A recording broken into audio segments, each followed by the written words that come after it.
How long is this? It's an hour long. Get comfy, I guess. We're gonna watch this for content. We're gonna see if I can't find some clips to farm.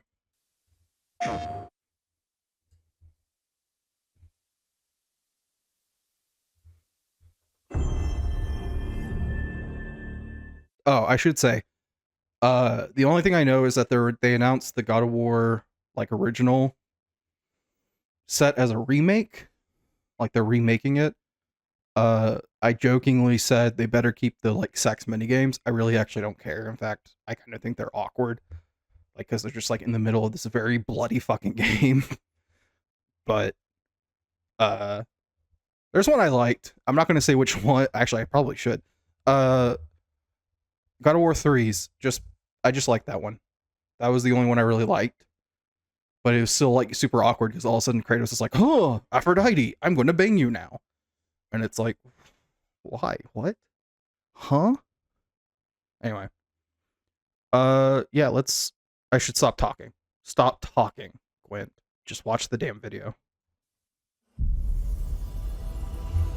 I sense suffering here, Spirit. Do you need help? What is this? Ember Lab? I don't know that studio.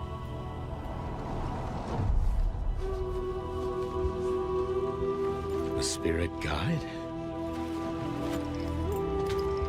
It's because we've had one of your kind in Cosmora. I never played it, so I don't know. I'm glad you're here.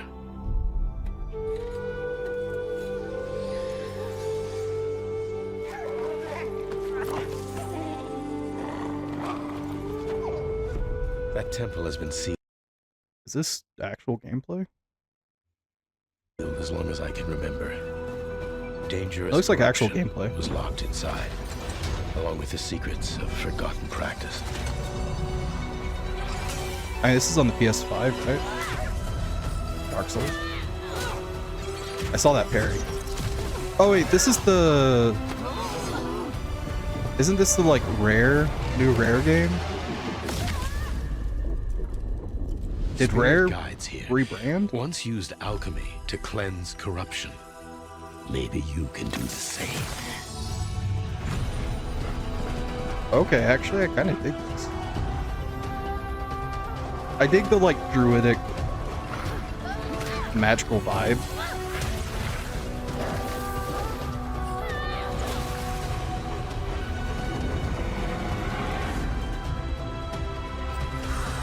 Fear will bind you, gripping to the present, which must always pass.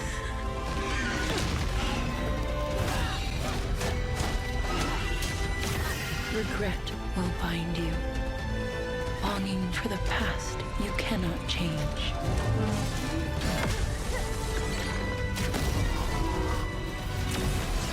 Okay. Love will bind you, yearning for a future you will not see. So just don't want anything. Actually, that's not fair. Ooh! I like that. Unbound, may you depart in peace. Oh, this is the series. I don't think... So this is like Kenna 2? Hey everyone, I'm Josh and this is my brother Mike. We hope you enjoyed that first look at our next game, Kena, Scars of Cosmora. After the amazing response to Kena Bridge of Spirits in 2021, the team was excited to take on the challenge of creating something even bigger and better this time. I'm sorry, 2021?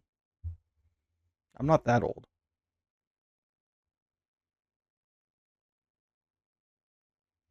I'm not that old. Our partnership with PlayStation Studios has empowered us to expand our scope while still staying true to what made the first game special. Since her adventure in Bridge of Spirits, Kena has grown into an older, more experienced spirit guide. Her reputation now precedes her. She comes to a new land called Cosmora, home to multiple distinct communities. On this adventure, Kena discovers a spirit guide's role in helping living people, not only those who have passed away.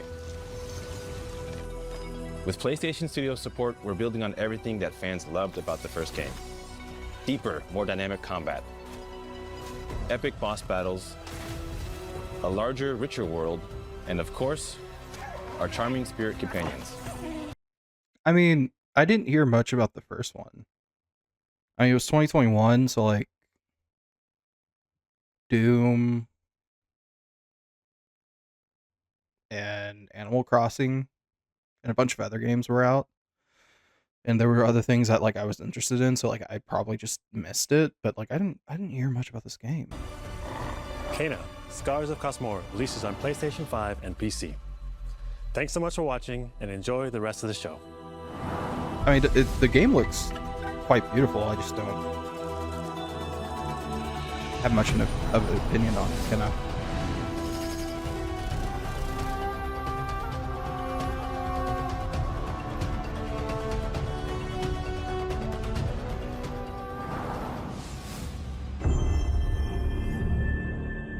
PlayStation Studio. Long ago, Oh, is this? in the wilds of Eso, demons terrorized the land and subjugated its people. Is this DLC for the Ghost of Tsushima? Is it Ghost? It's like Ghost of something with a Y. I love Ghost of Tsushima. I haven't had a chance to play. Oh, Ghost of Yote. It's called Ghost of Yote Legends. Oh, it's like a battle royale. They were known Because as Ghost of Tsushima Legends was that. the Spider, the Oni, This is very mystical. the Kitsune, and the Snake. Like, I really like Ghost of Tsushima because of the like, even the like spiritual, more supernatural stuff still had like a more grounded feel to them. Like the fox guides in Tsushima, like, yeah, there's no way a real fox is gonna do that. But like it, and like obviously it's for gameplay purposes, and like they have like a little explanation as to why they do that for Jin Sakai, right? But this is very supernatural. This is like, and like they had like legends and stuff like that where like you would find like a storyteller, he would tell you about a story, and like there was like, but like the thing with it was that like there was still like some element of realism to it. I don't know about like Ghost of Tsushima Legends itself. I never played Ghost of Tsushima Legends, the like battle royale game mode, but like Many fought back. Many were cut down.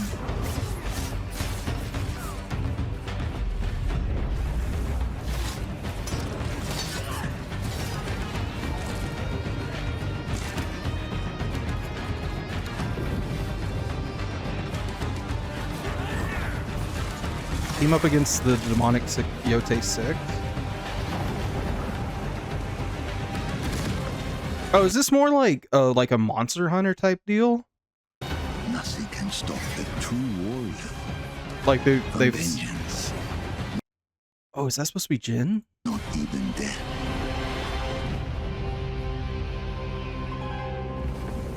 Oh, that's sick. If they bring back Jin for this. March 10th. Is Yote coming to PC? Who do you think will come out on top, Sam? You? Or me? I can't wait to find out. Okay, we knew this was coming, which I'm very happy for as a Death Stranding fan. I love Death Stranding. We kind of knew this was coming, but like, why am I going back by?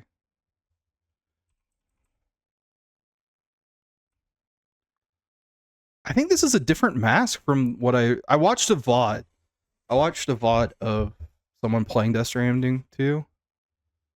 And like I watched the full thing. I don't think this is Higgs's mask. So this is new. At least the smile part.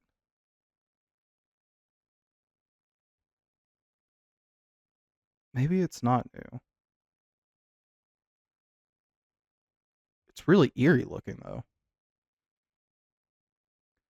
Death Stranding, but I will say, if you've anyone who's like on the fence about playing Death Stranding 1 or 2. You don't really need to play Death Stranding 1. They kind of give you like what you need to know. They skip over a lot of like minor details, but they like definitely also explain in the game the things that they don't give you to catch up.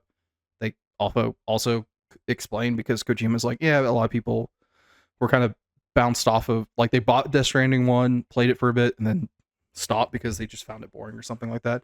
Death Stranding 2 is a lot better paced, like at least pacing wise, it seemed like.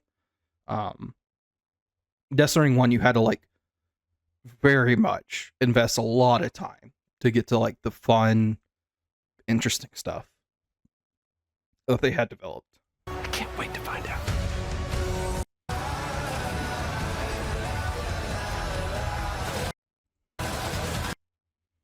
So wait. So yeah, they're just adding support.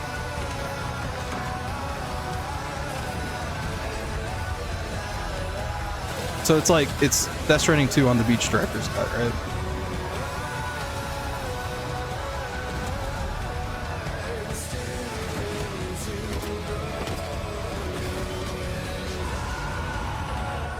That's all in the game. Available March 19th on PC. I might stream that. Kept you waiting, huh?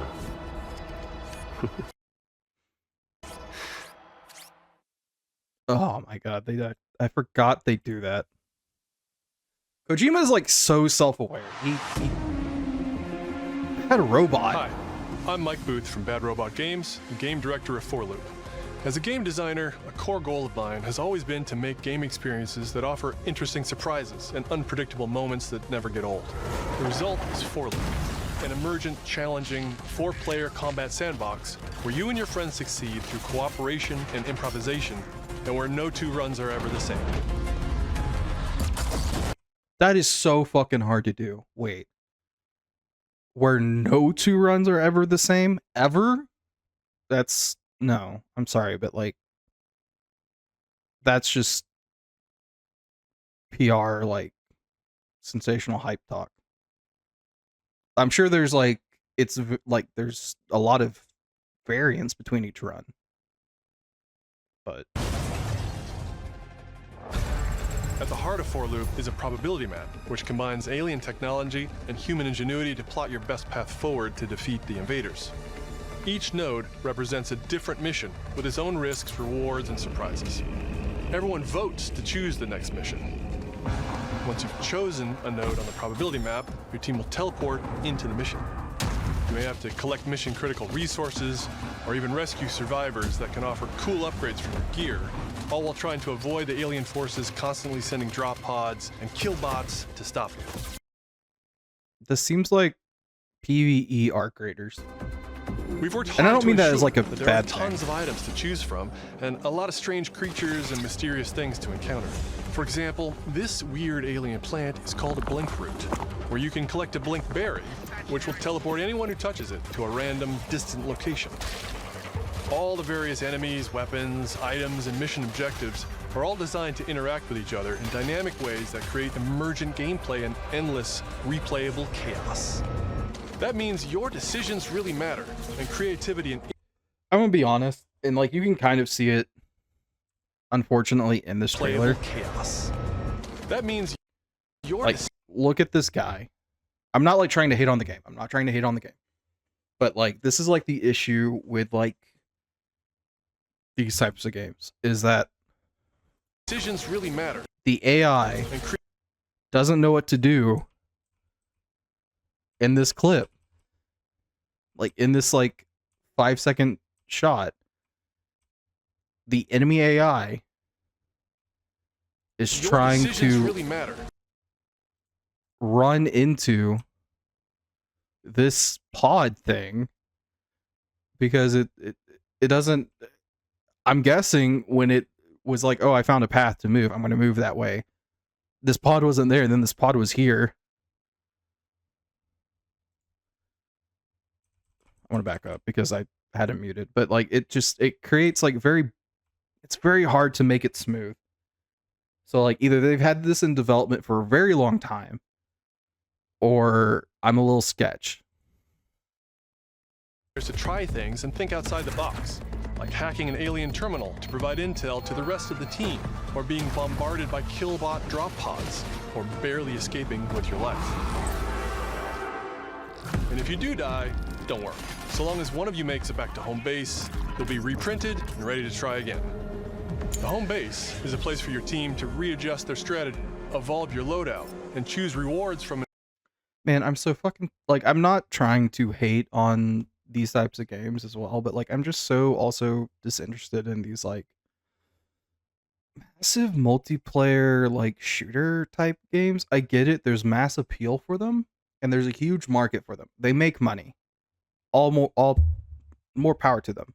But I'm also just like, I just don't have the desire to sink.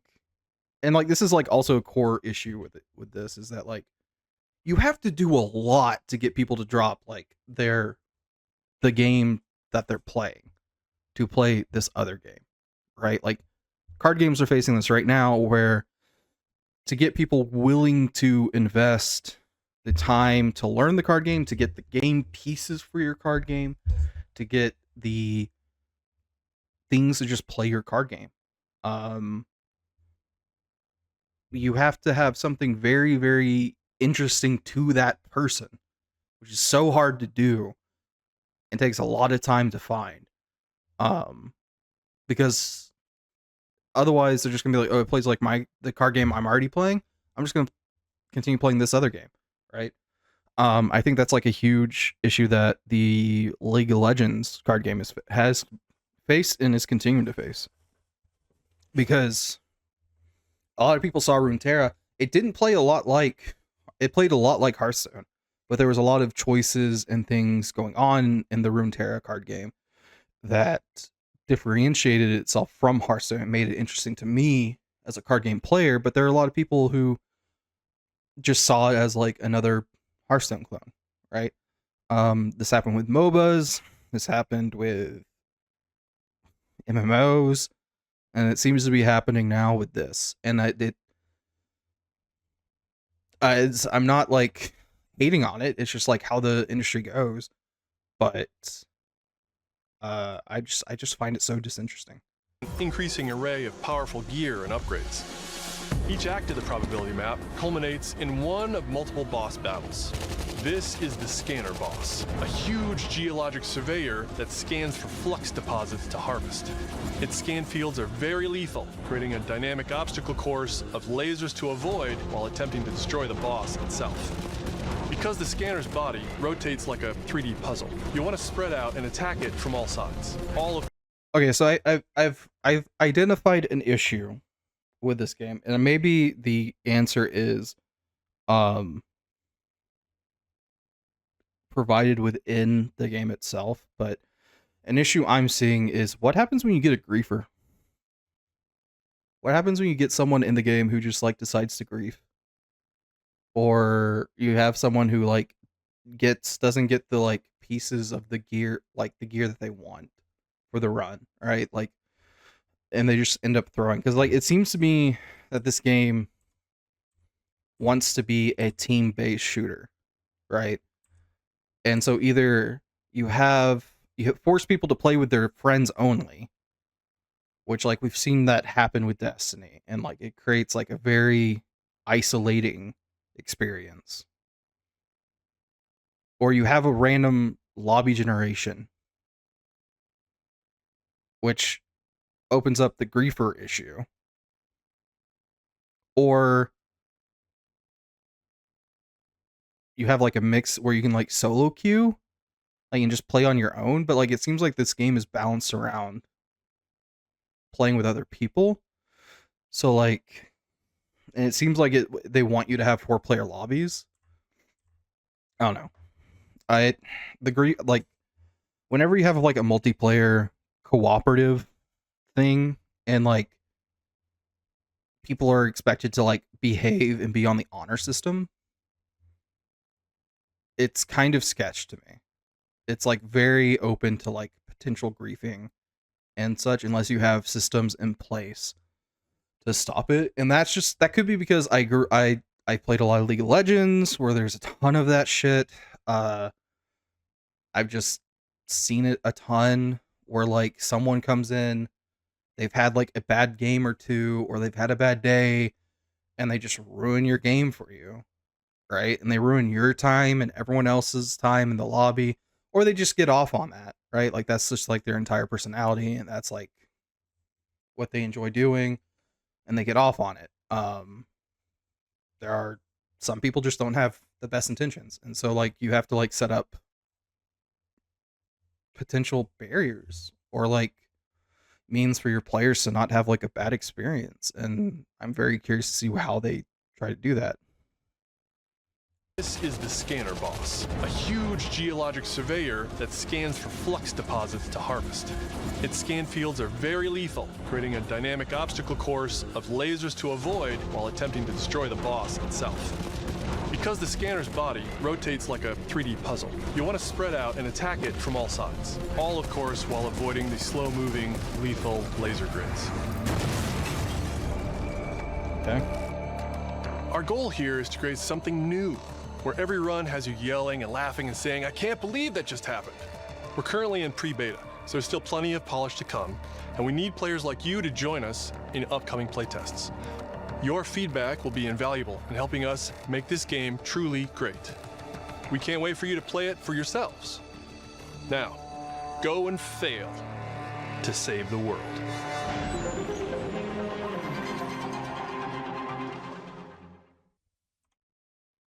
I want to see if there's like any details.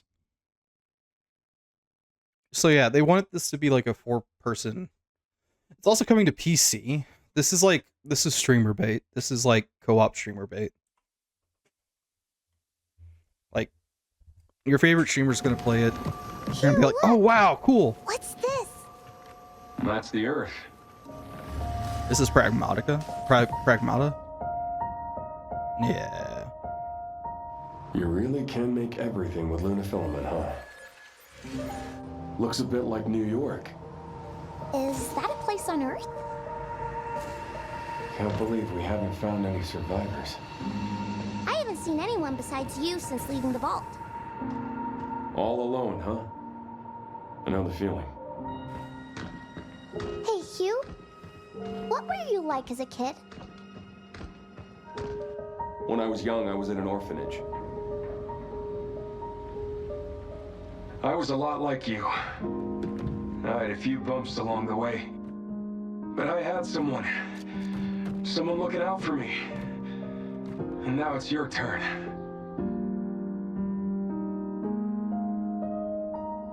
Pragmata. I mean, this game's been in development for a very long time. I feel like they announced this like at the beginning exceeding estimates. Deploying reinforcements. Of the PS5's lifespan. Like right as the PS5 came out, they announced this. Or am I crazy?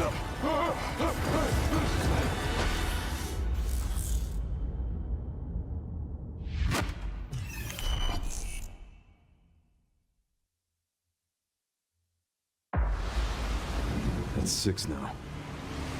6 survivors of Raccoon City, all dead from the same thing. Oh, are you 9? Yeah, that's not good. Victor purchased a building after Umbrella went under. The Rhodes Hill Chronic Care Center. God, look at Leon. He's so just... I'm really, real quick. I did not grow up playing Resident Evil. I really like the series. I think it's really interesting, especially everything after 7, Biohazard. Like, I find it really, really interesting. I really enjoy it. Like, I understand a lot of people who played like 1 through 6 beforehand and all those other games. Like, there's like baked in nostalgia and like past experiences and stuff like that. But like, but I will also say, I really like that like time is moving forward in this game. That like Leon looks older, because one of like the biggest complaints I have with game series is that it feels like the passage of time just doesn't happen. Right? Like, except for like some games like say Dragon Age, where like you are told expressly how much time has passed or like where this story takes place in relation to the past games, right? Like Dragon Age, Mass Effect, Fallout, I think Elder Scrolls will do that, or at least not the early ones, but the later ones did, I believe. Um, yeah, because Oblivion happens and then Skyrim obviously happens, and Morrowind happens before Oblivion. Morrowind's weird. Because technically there's like just an immortal motherfucker called the Nerevar running around in the Elder Scrolls universe. But like, let your characters grow up. Let your characters grow. That's why people like Digimon. That's why people like the current Digimon stuff, is because like Tai is no longer that kid. He, like in Digimon Tri, people liked that Tai had grown up. That's what they liked in Digimon the second series, right? Like we see Tai go from this bumbling kid to like a high schooler, I think. Right? Like he's a middle schooler and he goes into a high school and he suddenly has like he has to focus on his studies. He has less time for like the digital world and Digimon things. And so like it just creates, it makes it more relatable, and like it lets you tell more interesting stories when you allow your characters to grow up and grow. Whereas like, and like they ran into this with Ash and Pokemon. I know Digimon, Pokemon, not the same thing, but in the anime with Pokemon, you eventually got to a point in the anime where Ash had to act like he had never seen this like Pokemon before in the anime, when it was like a Charmander. And it was like, Ash, you had one. You raised it to a Charizard. You left it in Johto. The fuck do you mean, what is a Charmander, right? And then they like eventually later had to like have that be the like companion character, in which basically the companion character became the main character of like that anime arc, in which Ash just was like kind of there, right? Like we see that with like Go, where like really it's Go learning about the world and Ash is just kind of there.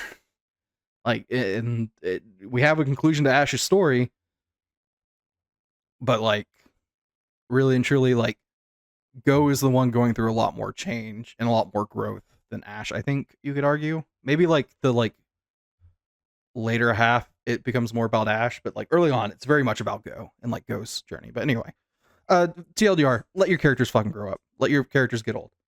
If they're like an adult, like Leon was in Resident Evil 2, where he's like, oh man, I'm the new guy on the job. I'm the new guy on the block. I gotta prove myself. Like that's like his issues then, but like then later it's like, oh god, I'm 50. My knees pop when I like try to sit on the toilet, and I don't know if I'm going to be able to stand up afterwards because I'm so old, right?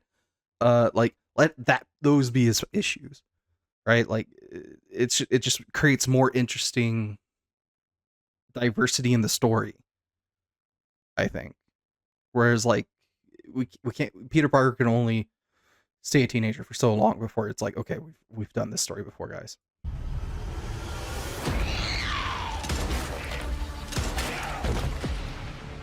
You okay? What does Victor want with you? What do you mean? He grabbed you for a reason. Isn't this... I didn't mean to pause. Isn't that Ethan's daughter? Find anything on Opus? Not yet. Nothing on the servers of the CIA or the Pentagon. You are an ignorant fool. We're getting like fucking Roadhouse Leon, dude. Leon, we're running out of time. He's infected? Leon, we're running out of time.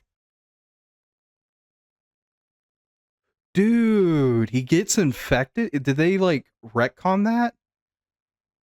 Is there like, I don't know the story of what was the last Resident Evil he was in? 6? Did he get like bit or something in 6? Is that what's going on?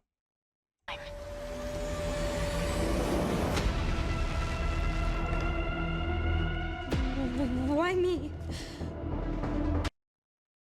Oh, I love the I love the design. Like, it's just creepy, right? Like, look at this. It's giving like doctor horror, like scientist operational horror. The team has settled on a person of interest. A former T-virus researcher. Because my master made you who you are. Huh? Raccoon City was where it all began for me. I'm coming with you. We can talk. What do you want to know? I don't want any more regrets. Whatever it takes, count me in.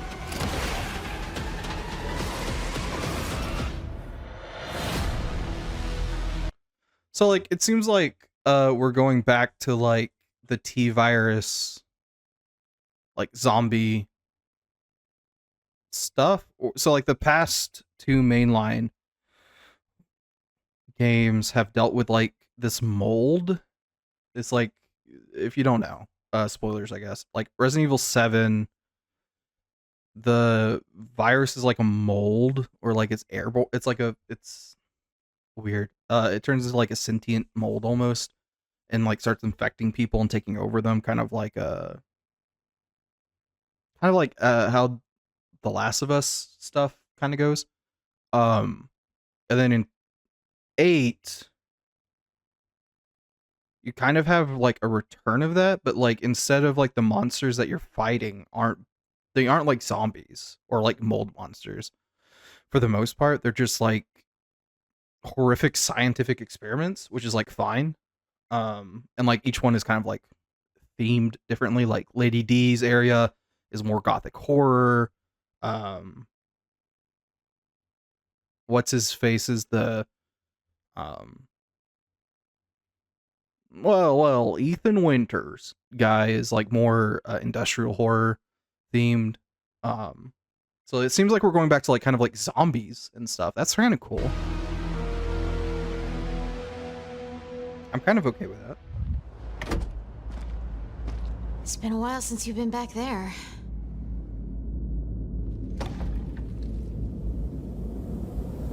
Oh shit. Hold on.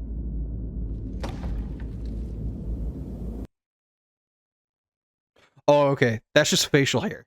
I think that's just his facial hair. I thought that was the virus. Maybe it is. Right here? Maybe that is the virus. Oh, Leon, you are not doing good, are you, buddy? Yeah. Oh, we're going back to the fucking...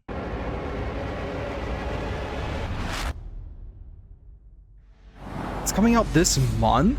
Hi everyone, I'm Sean Benson. And I'm Sid Schumann. We're back with a new batch of games on their way to PS5. But before we begin, we wanted to highlight the upcoming release dates for both Pragmata and Resident Evil Requiem from Capcom.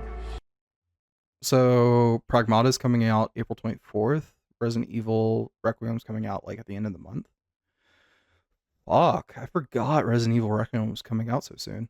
Both are coming soon to PS5 with support for PS5 Pro. Okay. Now, let's return to the dark world of Nosgoth with an announcement for fans of Legacy of Kain. What? 2003's Legacy of Kain Defiance is being remastered by Crystal Dynamics and will be available to pre-order today. The final chapter in the Soul Reaver saga brings players into the conflict between the vampire Kain and his betrayed lieutenant, Raziel. This remaster boasts updated HD graphics, a new third-person camera, and wayfinding level maps, as well as bonus features like character skins. Now, what do you have to tell me? Lost levels, deep lore, photo mode, and more. The I'd never... digital deluxe version of the game includes promotional comics and a playable demo of Dark Prophecy, the unreleased sequel to Defiance. Oh. Given the choice, whether to rule a corrupt and failing empire, or to challenge the fates for another throw against one's destiny, what was a king to do? Legacy of Kain Defiance Remastered launches next month and will be available to pre-order starting today. I've never played Legacy of Kain, like a single Legacy of Kain game. I do know the first one is really beloved. Like, a lot of people love it. It's like people go nuts over it. But I don't know anything about like this one. Supposedly catches a lot of attention. Whoa. I'm sorry. We need a...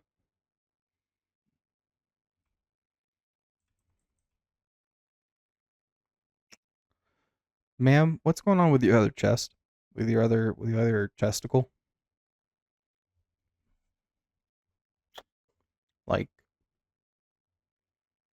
I can't be the only one seeing that, right? Is that just like the art style? Brigandine Abyss is the latest installment in HappyNet's Brigandine series, which dates back to 1998 on the original PlayStation. So this fantasy war strategy RPG tells the story of 6 heroes who rise against an empire invading with overwhelming power.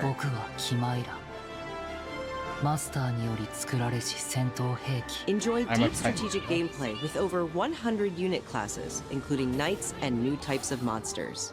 This is the most anime-ass and countless hours of gameplay. Actually, with not 6 true. main storylines and side quests across 24 nations. Hold on. No. Main storylines and side quests across 24 nations. Who is she? Oh, you can't see her. Fuck, I'm covering her up. Who is she?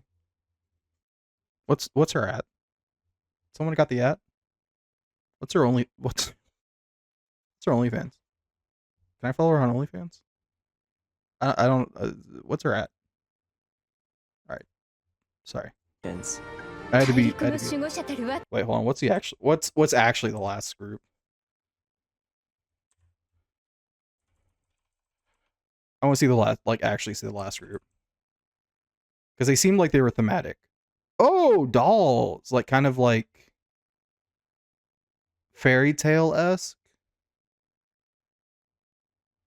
Artisan thrives thanks to its doll makers. People who this gift find themselves besieged when they choose to protect a girl wanted by the Novus Imperium. Oh, they have like different campaign. Okay, that's cool. That's kind of cool. Brigandine Abyss launches this year, and you can wishlist it starting today. People wishlist things on like consoles? Now let's head over to Koei Tecmo Games in Yokohama for an update on the... Jeez, I'm not trying to like make fun of her or anything. But like, those are like cartoonishly thick glasses, right? Like, I have thick lenses myself, like in this eye, for this eye at least, I think. Or I've had cartoonishly thick lenses. So like that could be why she has those glasses, but those are like cartoon girl glasses, and I'm not like hating on her for it. I'm not trying to roast her for it, but like it just caught my attention. It's like, sheesh. Like the Velma type glasses. Dead or Alive series. こんにちは。シリーズプロデューサーの林です。本日はデッドアライブシリーズが新たなアップデートとともに復活することを発 Scantily 表させてい clad ただき women ます。 fighting each other. Yes. It's not like what Dead or Alive is.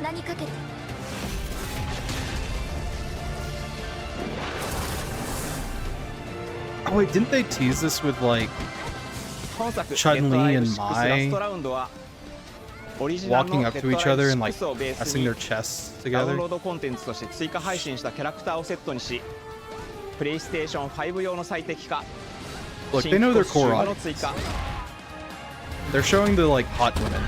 新たなフォトモードの追加を行ったタイトルです。 More power to them. I'm sorry. No, no, no, no, no, no, no, no, no, no, no. No way. In photo mode?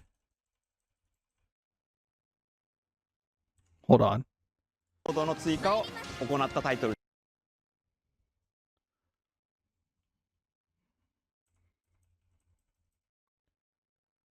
Can I, how slow can I make this playback? Normal? Give me about that much speed. Maybe turn off the sound.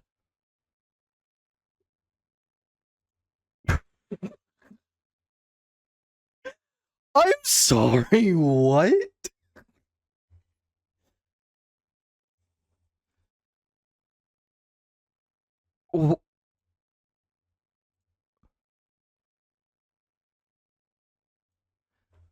And they left this in for the state of play. They move her again, don't they? Okay, they don't. I thought they left, like, I thought they moved her again. They left that in for the state of play? 今後も新キャラ They know their audience. They know their audience. More power to them. クターや新コスチュームの配信など継続的なアップデートを予定しています。発売日同日に基本無料版も展開予定ですので、シリーズを遊んだことない方もぜひご体験ください。あなたに私は倒せない。 Wait, why do I have...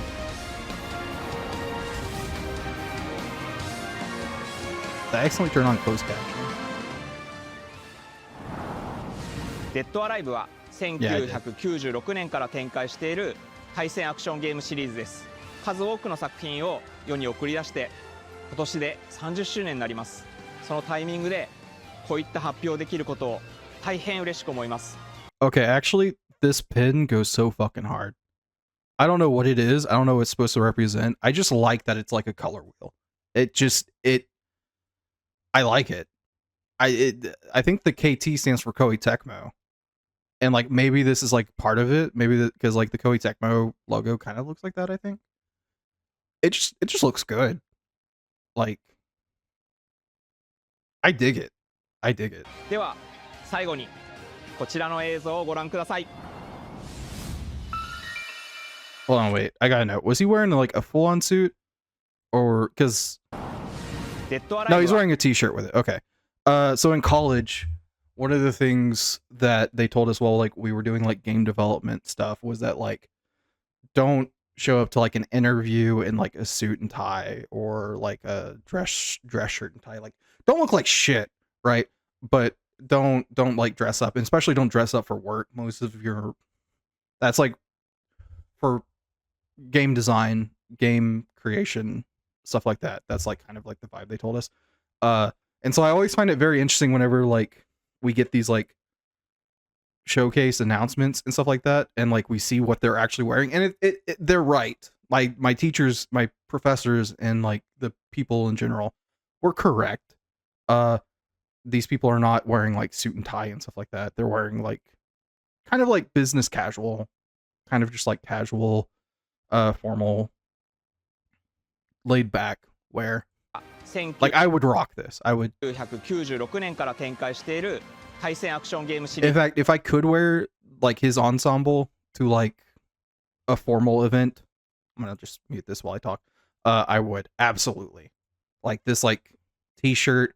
If this was like socially acceptable to wear to like a fucking wedding, I wouldn't hate going to weddings or like formal events or anything like that.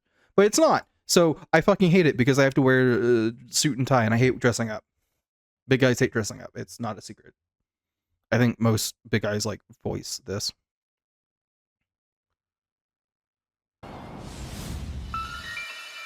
So what is this?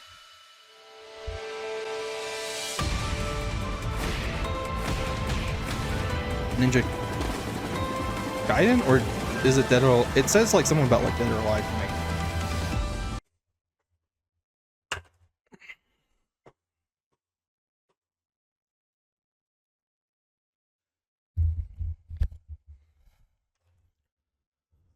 PlayStation is coming for these fucking gooners. They're coming for us. Do you see this? I'm not upset at this existing. I'm just saying PlayStation is coming for the gooners. Holy shit. I did not expect just screenshot of tit. Like,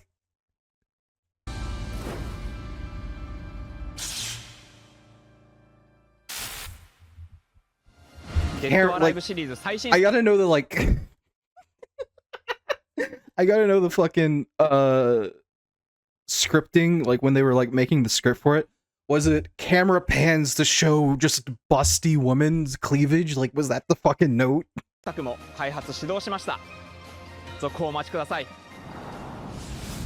Dead or Alive knows their fucking audience. And I guarantee you, every fucking like Dead or Alive fan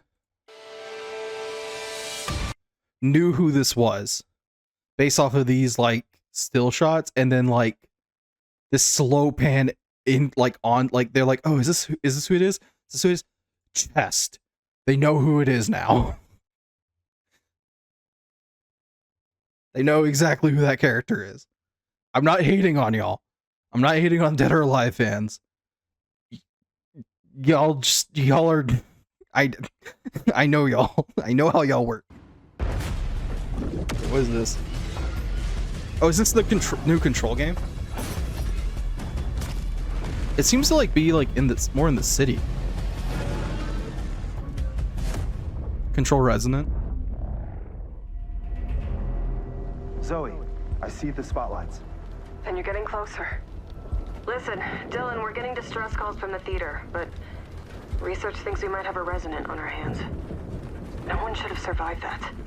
Then I'll hurry. Hello, everyone. I'm Mikael Kasurinen, and I'm the creative director of Control Resonant, the game-changing sequel to Control. What you are seeing here is an early mission captured from our in-development build. We play as Dylan Faden, our supernaturally gifted hero, in a version of Manhattan like you haven't seen before. Okay. Faden, that's a familiar name. We recently acquired Shift, an ability that empowers Dylan to seamlessly move through gravity anomalies and adapt to the world around him. Like, I'm not super familiar with the... Here we are showcasing a set of different forms of Dylan's main weapon, the Aberrant, can take, and his supernatural abilities. There are a lot of different ones you can discover to suit your playstyle.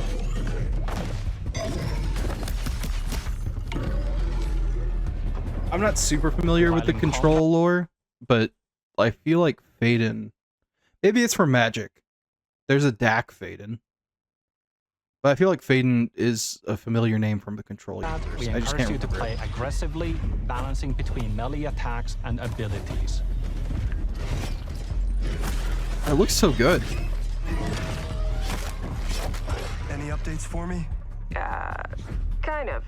You'll know it when you hear it. Just try to stay alive out there, okay?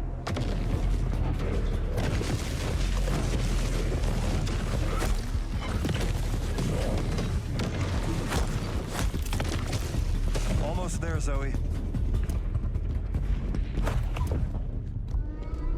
What the hell is that thing?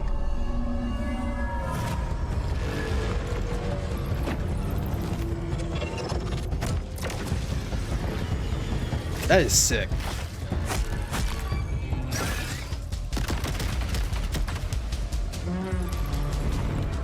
I'm sorry, what?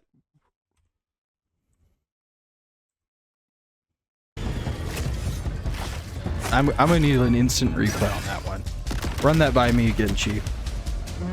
So gravity is, or like the down is currently this way, and we do something in game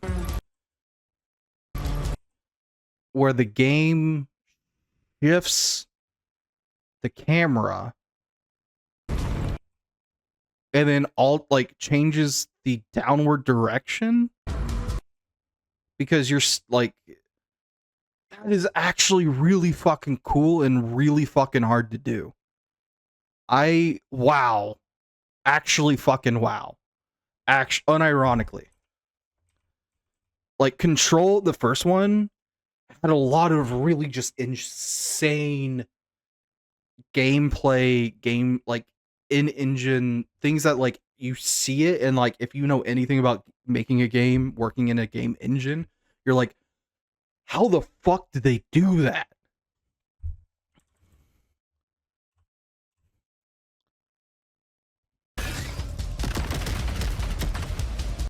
This is like, you're probably like, oh, they just probably had the camera rotate 180 degrees.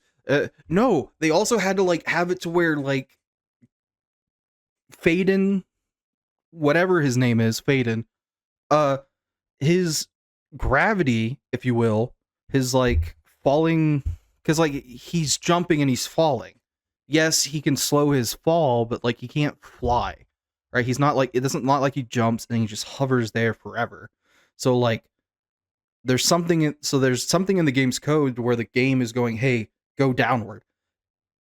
There's some collision that happens. I am autisming the fuck out, and I'm so sorry to anyone who's actually like in stream watching. But like there's some collision that happens here, right? Some like or maybe like before here. He hits it, causes the code to go, okay, we're changing our like up and down, sideways, like our plane of observation, I guess is how like you could call it. I don't know like the actual like terminology for this. And then the game responds and rotates. And it looks like, hold on, and this is very important. It's not like the whole game world shifts. The boss is now upside down. Faden is now, if like before was normal, he is now like upside down on the ceiling. Like according to like the game world. And it's not even that, because you can see the street down below. He's actually like on the side of a building, which is more mind-boggling. Because, and like that means that this boss rotates itself depending on like what direction down is. That's insane. That is so conditional to make. Like I'm sure on Faden here, there's like some trigger on him, maybe not like on the ground, where it's like, oh, if I bump into like a wall or something that I can't move through, check to see if this is like somewhere I could walk potentially, and if so, do the thing. But like the boss, but then like you're reorientating the world, or you're like making the world think you're reorientating itself, and then the boss responds. Because that is, oh my god, dude. Holy shit. That is so cool. That's like the coolest thing I've seen. And like the Control series, not Control, the Alan Wake series, I should say, the Remedyverse or whatever. It's had some really insane shit in it, to be clear. But that is, Jesus Christ, dude.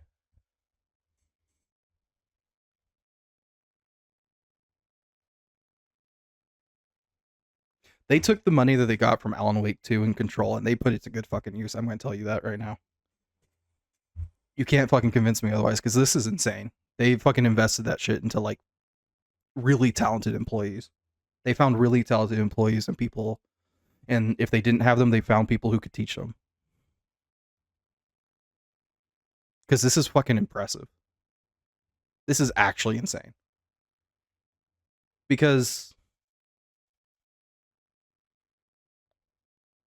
now you have a game world, a game system where you have, because of this, you have like this new system, new world where everything has to be able to, or like everything in like maybe this room type of deal. Maybe that's like the special rule for this room to like helps contain the craziness, if you will, because then if you're able to do this in the entire game, that means every single enemy, character, boss, what have you, has to be able to interact with you like this, like interact with like Faden able to do this, and has to be able to like respond and like rotate and look, or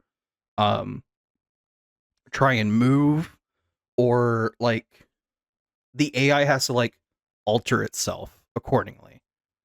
And either this is going to be very, very conditional, where like it's only they tailored it to work only in this like instance, right? Which I don't think they did, based on like what I've seen from the other stuff. Like this is just, and this is being control where like crazy shit fucking happens anyway. Man.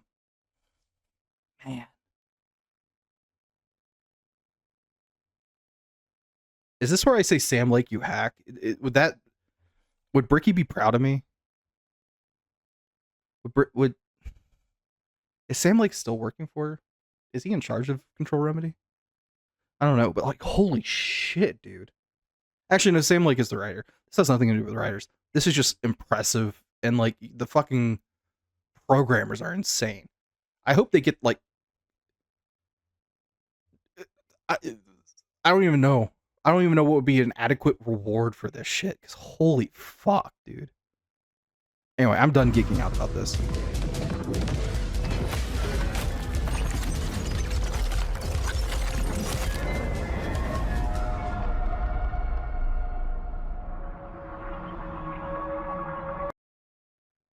I'm sorry, what?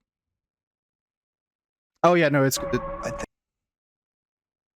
why is that covered up?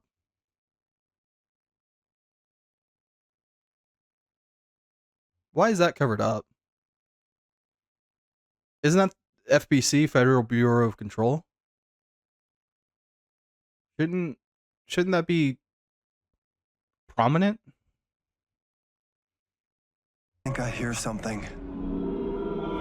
Is there something going on? Like, I know there's like a multiplayer, almost spin-off, where like you're in the House of Houses, or whatever it's called, and like you're running around, and I know there's like some story elements that happen in there that like progress the like Control Remedy verse. But like, why is FBC covered up? God damn, dude. That was so clean. Resonant is, Zoe. I'll call you back.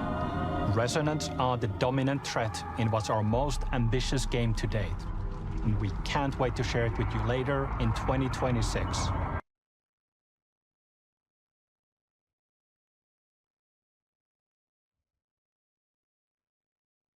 That is sick. Like, just visually, this is sick.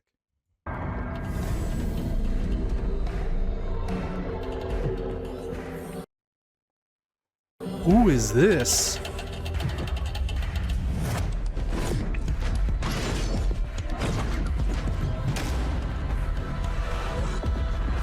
I'm sorry.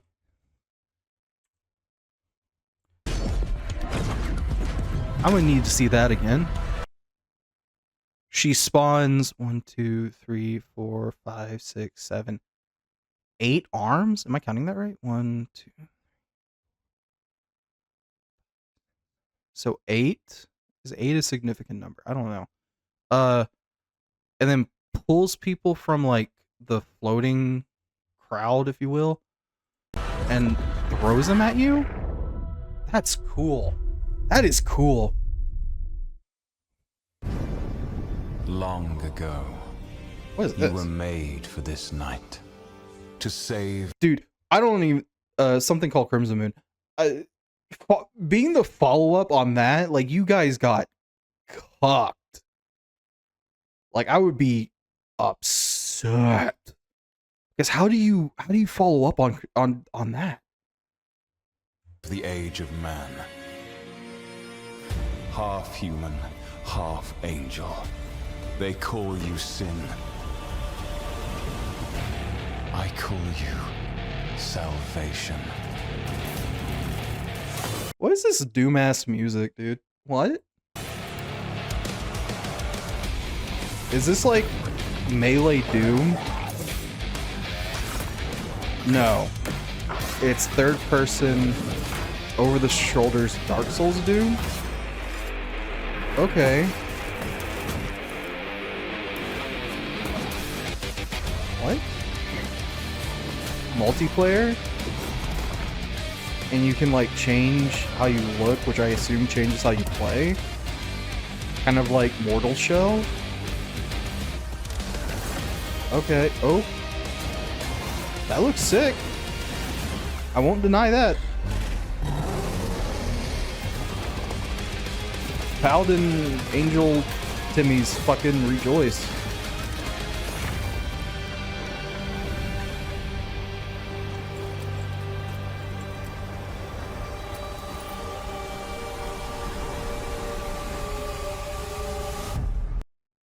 That looked cool. I don't know what the fuck's going on in that.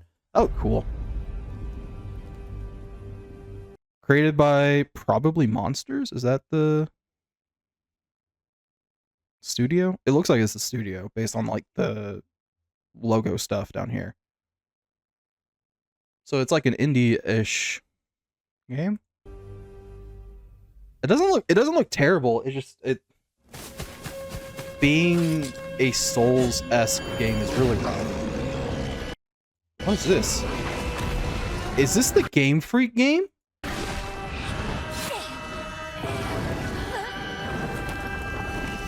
It is! Beast of Reincarnation. It's coming to PS5? Fictions. Hold on. This isn't being made just by Game Freak anymore? Oh shit, we're fucked up. We're fucked up. Okay. We got like a little Torvald. We got a little beast boy. Holy fuck, that looked clean. Give me an instant replay on that.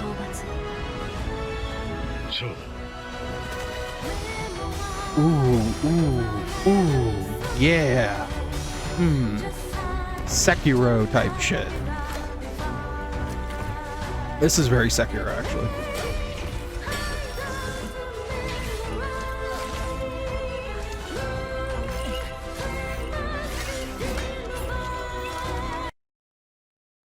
Let's look at this design real quick. So this looks like a mechanical monster of some sort. Like, it's very mechanical, obviously. But like it's also got like tribalistic feel to it with like the wrappings. And like I didn't mean to do that.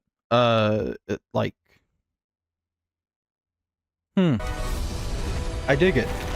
I'm digging it. Oh no, it's fucking Pokemon.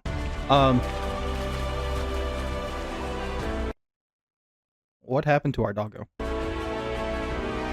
What happened to our doggo?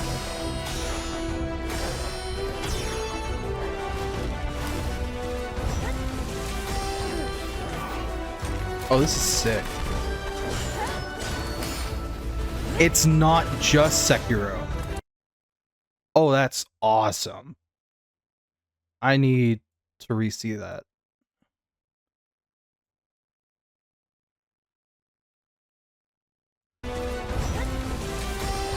So dog knocks them up. The dog does the knock up. You follow up with like some kind of like crossbow gun thing that like looks like it rapid fires or rapid reloads. Has like a clip of some kind.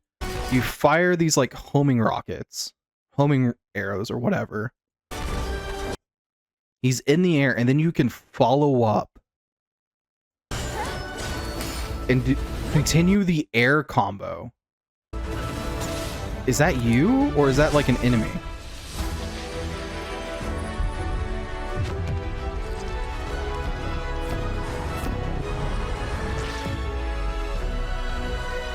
Oh. I want to look at the like this backdrop a little bit more. Those are like, this looks like the guy with the sword,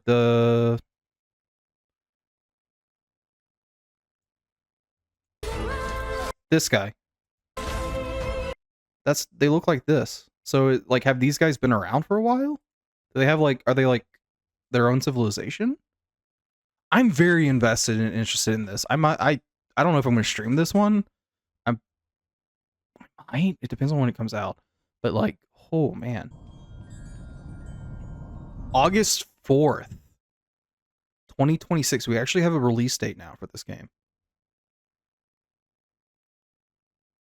I dig the design, actually, of the wolf. It's kind of growing on me. If the nature stuff like spreads into it as you like progress, that'd be really cool. I don't know if that's gonna happen. I don't like it. Oh, it's being published by Fictions. Did Xbox drop it? Because I thought it was being published by Microsoft. Or is like this port being published by Fictions? Okay, that's cute. Thanks to Fictions and Game Freak for that new look at characters and combat in Beast of Reincarnation. It's coming to PS5 this summer. So it's still coming to Xbox. Title debuted 3 decades ago alongside the original PlayStation, and it introduced the world to an iconic character. Today, Ubisoft and Digital Eclipse celebrate that legacy with Rayman 30th Anniversary Edition. Rayman fans are like, finally something, dude. Holy shit. This digital museum features 5 playable versions of the original game, including the 1995 PlayStation release, enhanced with new accessibility options. Discover the secrets behind Rayman's development through a long-lost playable prototype, restored for the first time. That's actually cool. Plus, an interactive documentary packed with unseen design documents and never-before-heard insights from the original creators. Et à un moment, c'est Sony qui arrive en disant, bah voilà notre console, on va révolutionner le jeu vidéo. Rayman 30th Anniversary Edition comes to PS5 digitally starting tomorrow, while physical editions will be available June 26th. That's a really big jump. Mina the Hollower is an action-adventure title from the creators of Shovel Knight. Take control of Mina as she charges into a bizarre mission to save a cursed island. It's 2D Zelda, Whip foes into but like oblivion, Castlevania? burrow under hazards and monsters, and hunt down secrets in a pixel-perfect love letter to handheld gaming. It's like Mina the Castlevania Hollower's meets release date is on the horizon. 2D The Zelda? limited time demo will Top-down be Zelda? exclusively available on PlayStation 5 tomorrow. I kind of dig it. Set years before the events of the original game, this prologue tells the story of how Alba and the wolf cub Neva first met. I've never heard of this game Alba series. must earn the young wolf's trust and guide her through the blighted wilderness. Together, they will face new enemies and endure perilous trials, while confronting a monstrous force that threatens to tear them apart. Players can... Is this hand-drawn? Hold on. Is this hand-drawn? Or is this, are they doing Dead Cells type thing where it's like 3D models, but they're modeled and textured to look like they're like 2D and like almost hand-drawn. This might be the case. This might be like Dead Cells based on like how it's moving. Cuz it's not like it's like a Hollow Knight thing. But like, wow, that was sick, dude. can look forward to using new gameplay mechanics in all new locations. Neva Prologue launches February 19th. I will say though, like I'm not trying to like harp on this, but like the no face design of like black masks with like a white mask is like, it just, I see it a lot, you know, and like I get the like vibe that they're going for, I think, like based off of this, where it's like, oh, light and dark and all these things, but like, and I've never watched or seen anything about like the series. Neva, I think, is like the series name. I know nothing about it, but like it, I'm just saying the design of black mass with a white mask, I've seen it so many times. This animation is sick though. I will 100% admit that. These animations are sick. And this is like, this is creepy. This is creepy. But like it's also like it's just giving like horrific No Face or whatever, or No Name, or whatever he is from Spirited Away. Like whatever his name actually is, I forget. It's like No Face, No Name. And it'd be really interesting if this is actually just that. Like so like if you don't know, I guess spoilers for Spirited Away, No Face or No Name, whatever, like whatever his actual name is. He's like a river spirit. Like if I remember correctly, like the girl, I haven't seen Spirited Away in forever. I watched it a lot in college because like a lot of professors loved fucking Spirited Away. But if I remember right, he's like just covered in sludge, and like he's like just unable to get rid of the goop in his like soul almost, right? And then like she clears him out. She like pulls the stopper on the goop and like helps clear him out, and like he turns into like he's like a river spirit that's just like full of like sludge and grossness and pollution, right? That'd be really funny if that's the case for this. But and like if that is okay, I get the design then, because there's something to be said about using familiar designs from media. Prologue launches February 19th. Up next, a tactical stealth action title from Shueisha Games and Acquire, a team with ninja credentials dating back to the Tenchu series. I'm gonna get some peanuts, some M&M peanuts. Shueisha Games. It sounds familiar.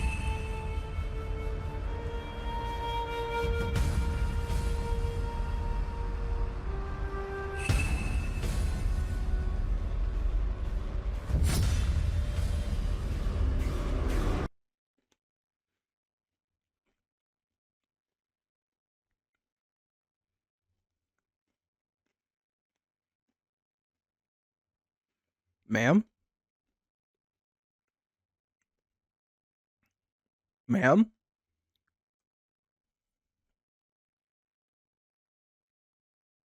If you jump, them things are just popping out, right?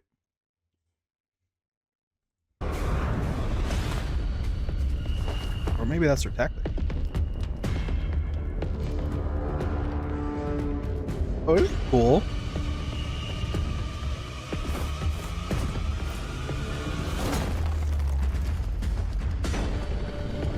Isometric stealth game.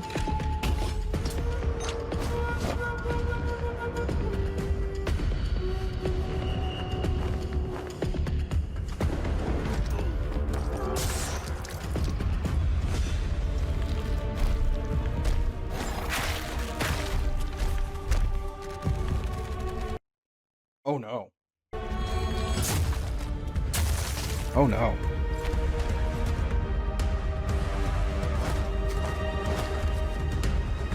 Is this supposed? I'm sorry, their running animation's really funny. I know it's because it's like an isometric top down. So like they're not meant to look like they're running from this angle. But like it's kind of funny. It's kind of funny.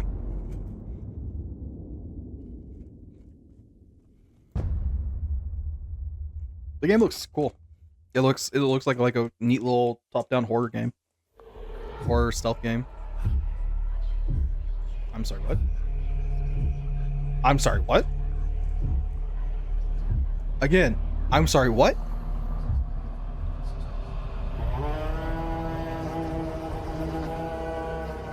I've never heard of this novel series. We are the children of water, born of the goddess.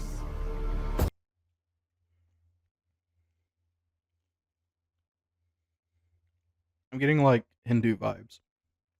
Am I supposed to be getting Hindu vibes? Like, I don't want to like say the name that popped in my head, so I think I'm wrong because I'm not very familiar with Hinduism and like the Hindu religion and their deities, and I want to like pay respect to that and like be respectful of that. But like a lot of the iconography I've seen of Hinduism, I'm getting from that, like from her design at least. I kind of dig it. It's different. It's at like it's different, and I kind of like that it's different. You filthy creatures, faithless, soulless, unclean. This world was never yours to keep. Montreal. How dare you stand in the way of purity, little king?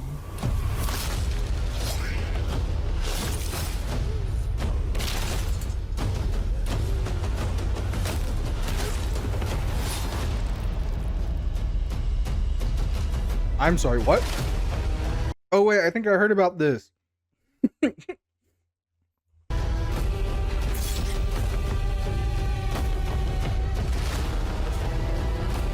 I think I saw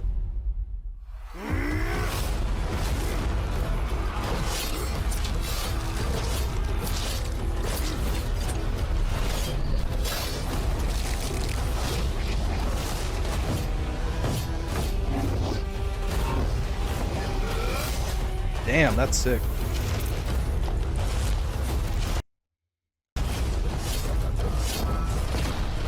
So I kind of was right on the like Eastern Hindu kind of vibes.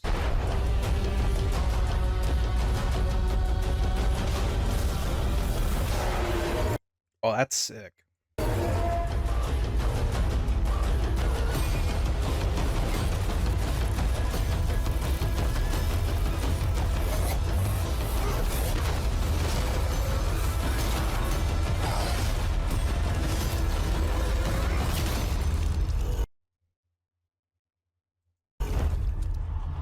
So is this like Chicken God of War? I'm not trying to think of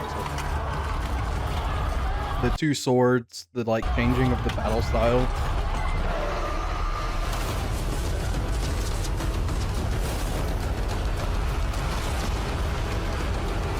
Like the fact that you're using different weapons is a very God of War thing.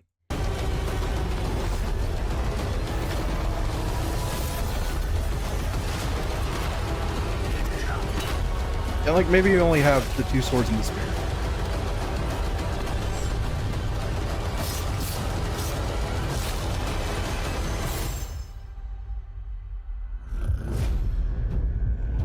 Oh, it's just called Project Windless at the moment. Okay. It looks sick. It looks cool. I don't know anything about the book series it's based off of. And I can't remember. I saw like a ad or like a article, like video thing, where they compared it to something, and I can't remember what they compared it to. But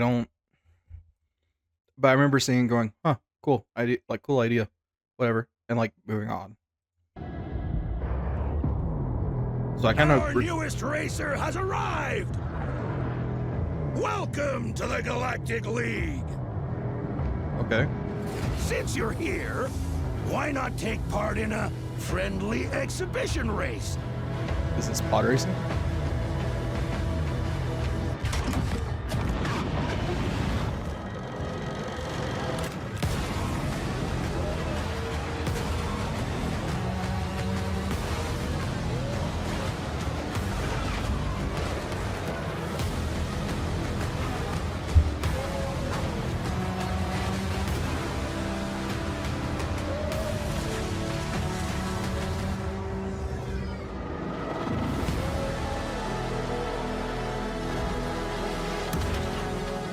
Impeding! Impeding! If they weren't holding me back right now, I'd have you frozen in carbonite!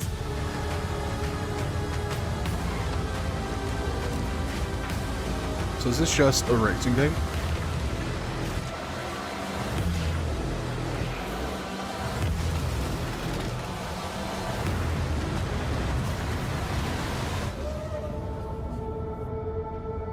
Star Wars Galactic Racer. I mean, it's a cool idea.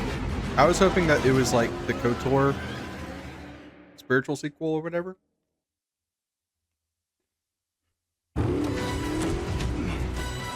Brace yourself! Bond. Bond is immature and reckless. He's a bad influence on the other recruits who inexplicably fall victim to his charm. Look, I know where this is going. Do you mind telling me why I'm here? I would like you to join His Majesty's Secret Service. You what? I know all about your exploits in Iceland.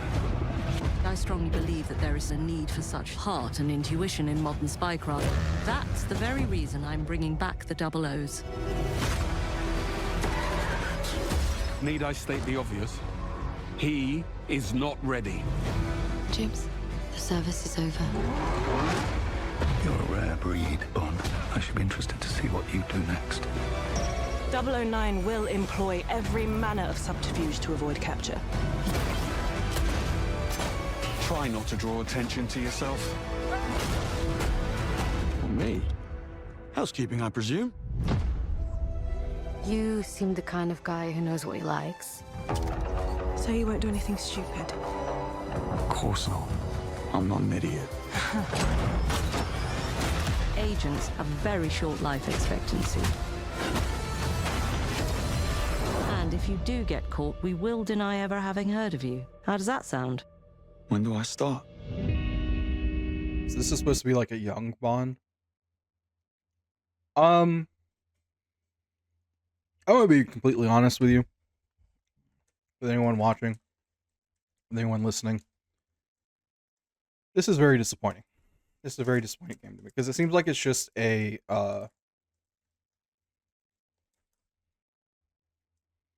it's very disappointing because it just seems like it's a Uncharted type game when like the potential to do like a Metal Gear Solid or Hitman kind of game is just right there. And like Uncharted's really great for this. As per like instead of like say a fucking platformer or something, but like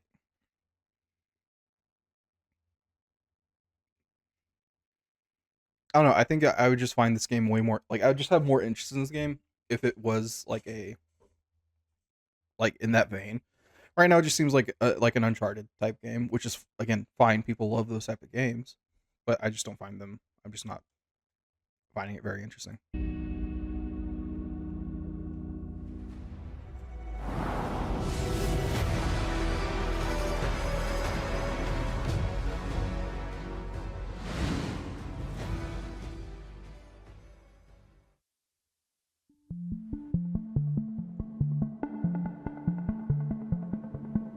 I'm Peter Brown. I manage the game content team within Third Party Portfolio.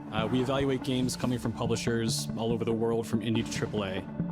Those of us in the Third Party Portfolio team travel the world and meet with our partners. And it's even more exciting for me when those partners have been foundational to my own love of video games. And Konami is definitely one of those partners.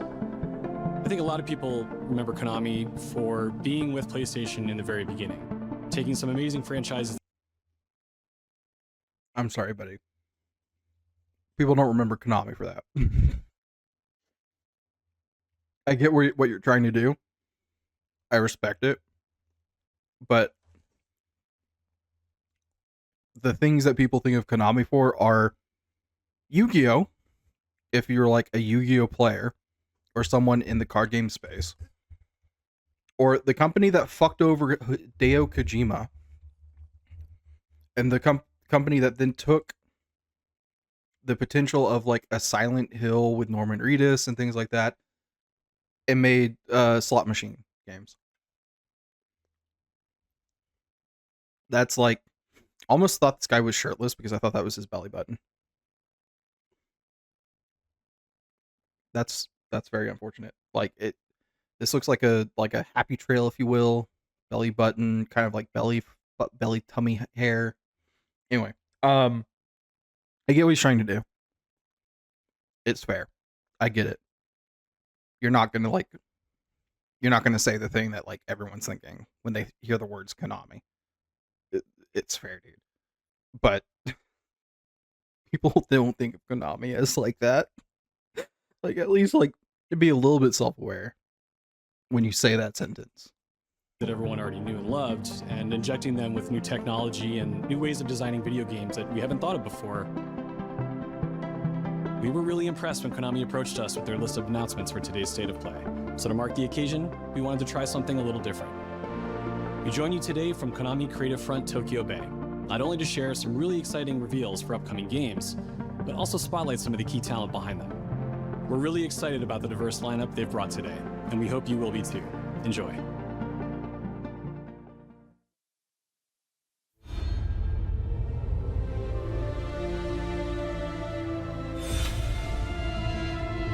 Master Collection Volume. I have been begging for this. Holy shit, dude. This is insane. This is actually insane. Metal Gear Solid 4 being ported to anything other than the PS4, PS3, it was PS3, is great. Chef's kiss. Thank you. Like, you could only play Metal Gear Solid 4 Guns of the Patriots on a fucking PS3, which is kind of right? Like we're on PS5. People who still have a working PS3 and a copy of Metal Gear Solid 4, very slim, and paying for them is very hard for people to do. And I think people should be able to experience Metal Gear Solid 4 because it's a really great story. It's like the final part of the Snake story. Like, it's the conclusion of Snake's story. Right? Because Metal Gear Solid V goes back to the beginning and explains like who Big Boss was, not the woman that you kill in 3 in Delta, but Big Boss Snake, right? Like it, and it's 4 is really and truly where it ends. There is a like 2-hour fucking cutscene explaining and wrapping everything up because Kojima was like, I don't want to do this no more. And then fucking they made him make MGS V or 5 or whatever you want to call it. Peace Walker getting a port, great also. There's like a Monster Hunter reference or two in Peace Walker. Like, there's literally a, like, if they keep it, I hope they fucking keep it. But there's a mission that you can do where you literally have to hunt like a Rathalos as Snake. Like a legit Rathalos. It does all the animations. I watched someone do it. It does like most, if not all, of the like early Rathalos attacks. Like Monster Hunter, like up to like maybe Monster Hunter 4. Maybe not like World Gen 5 Rathalos, but like it still does like Rathalos stuff, right? It's not really watered down. It's kind of annoying. You're kind of like, yep, that's Rathalos. That's Rathalos. But like Metal Gear Solid 4 getting any kind of port is like, or remaster or port, like I said, I've said it so many times now. Remaster or anything like that is so fucking great. because again, you could only play this game on a fucking PS3. They never ported it to PC. They ported all the other ones to PC, even the fucking top-down 2D pixel ones that like Hideo Kojima made like back in the day, way fucking back in the day. Where like the story was like, oh yeah, just go to this base, kill this guy called Big Boss, get out, go.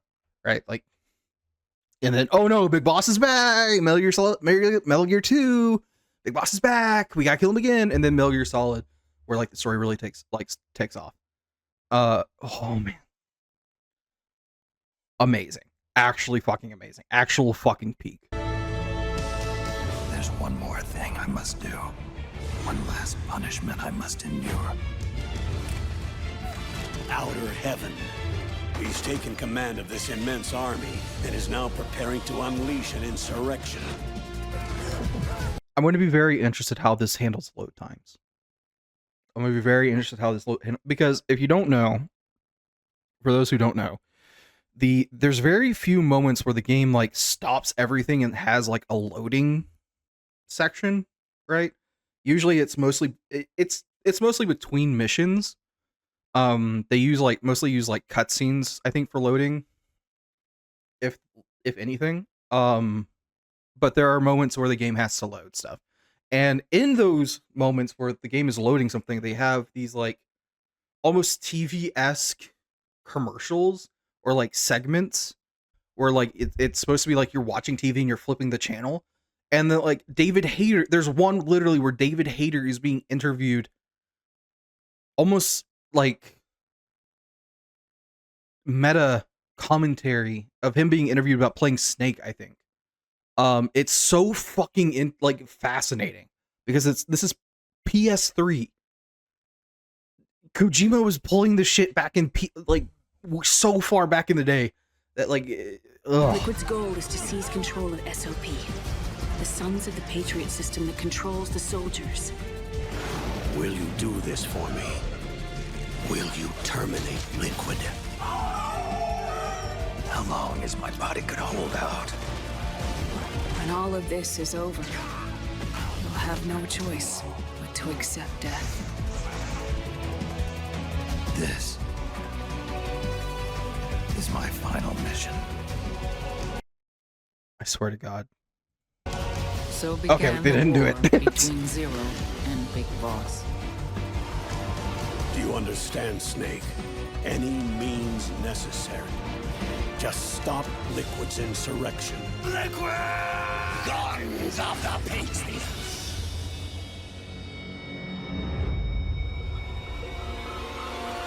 Because I knew where my loyalty belonged. Yeah. Nukes. They're bringing nukes into Costa Rica. We are not allowed to bear arms. Oh God, pass. Please. This game is like important to understanding MGSV, like because it sets up stuff in MGSV. But like, God, it was made for the PSP. I believe it was either the PSP or PSV Vita. But God, we've come a long way since then. You must drive them out of our defenseless country. Steve Bloom? As our deterrent.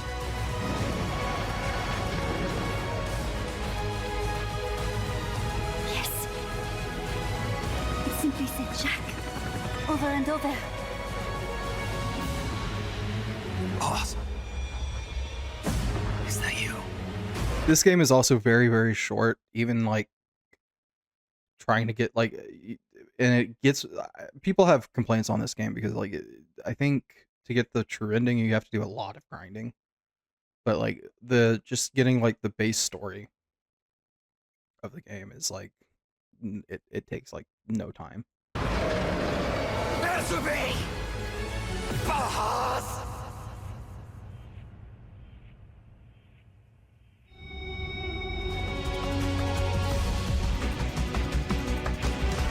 Whoa, whoa, whoa, whoa, whoa, whoa, whoa.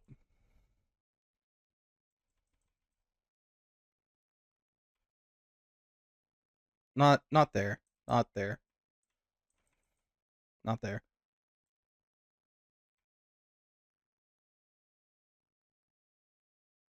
She looks like Paz. Like, if you don't know who that is, that's it's a girl from MG. Like, she's introduced in not Guns of the Patriot, Peace Walker, and but that's in the past.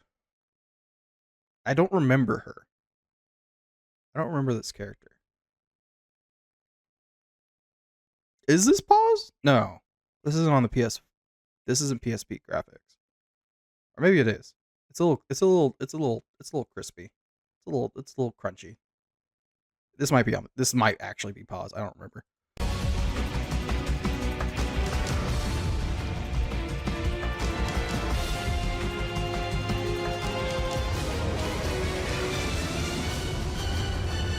Can't believe we're getting fucking MGS4 in the year of our Lord 2026.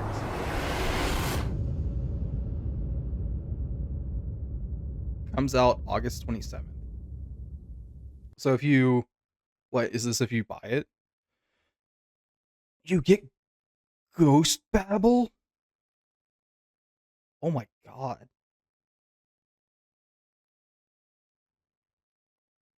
The screenplay book.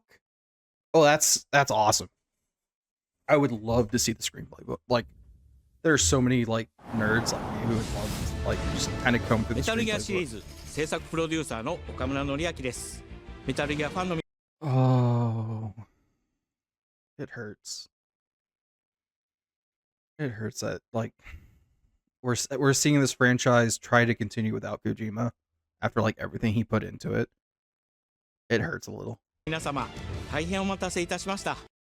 I'm sorry. This has nothing to do with you. And I'm assuming this is pre-recorded.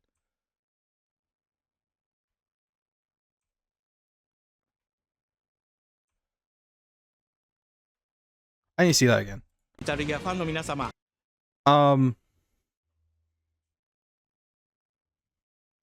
Someone lost their job, I'm betting. Like, I'm thinking someone probably lost their job.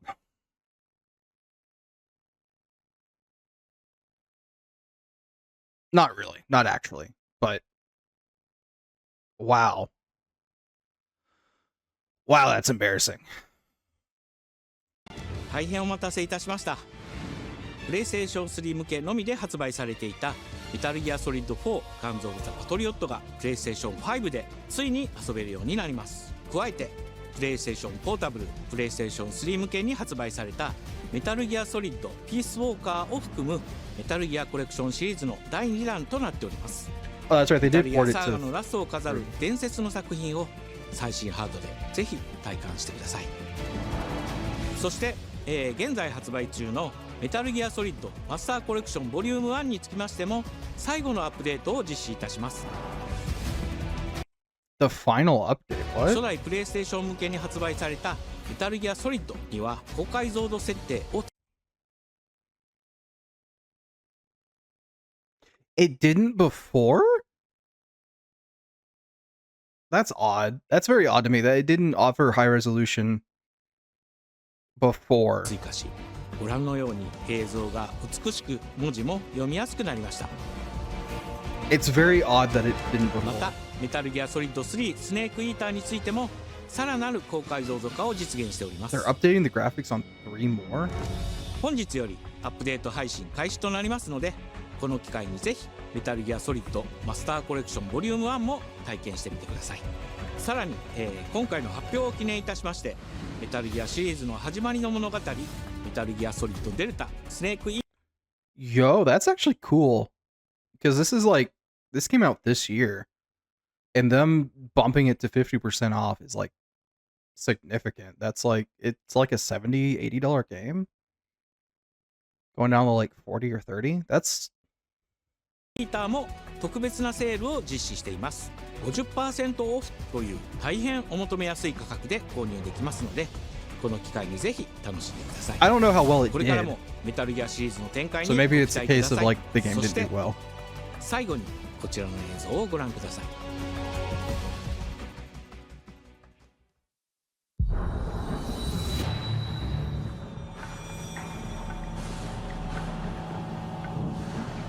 What are y'all doing? What? Huh?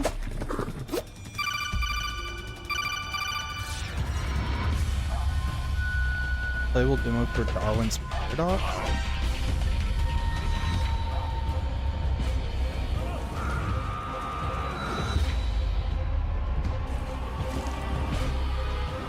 I know nothing about this game.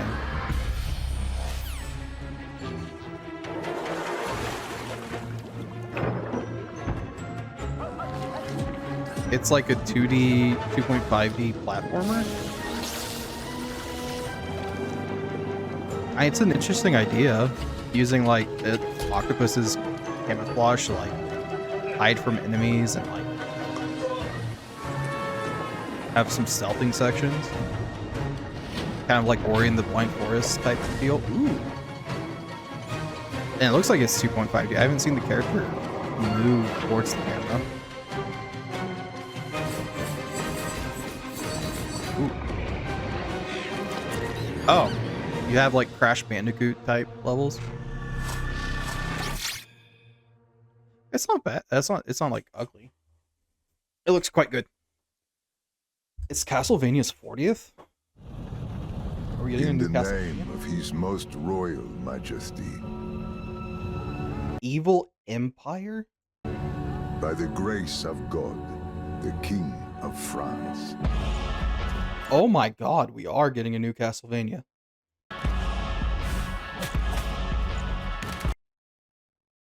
I never thought we would, I honestly thought we would never get a new Castlevania. I thought that was going to be left up to the indie studios to give us like Castlevania-esque, Metroidvania-esque, or just Metrovania games. Holy shit, that's awesome. This is awesome. Who will we play as?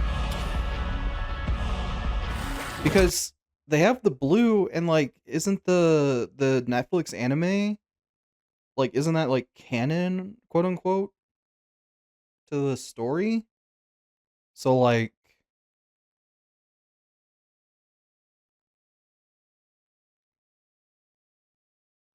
because the blue is like significant, right? Because that's like the whole deal with the sequel that they did. Is the son or the grandson or whatever has blue on his coat. And this seems to be like a girl. Is this like a woman Belmont? Which would be fucking awesome, by the way. I'm not saying that before anyone fucking takes that out of context and is like, ugh, Gwent doesn't like women. No. I think most of the Belmonts in most of the games, at least the 2D games, have been men. So like just being like, oh, a woman Belmont, awesome.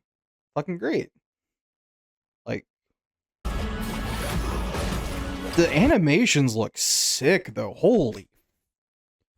I need to see that again. God damn.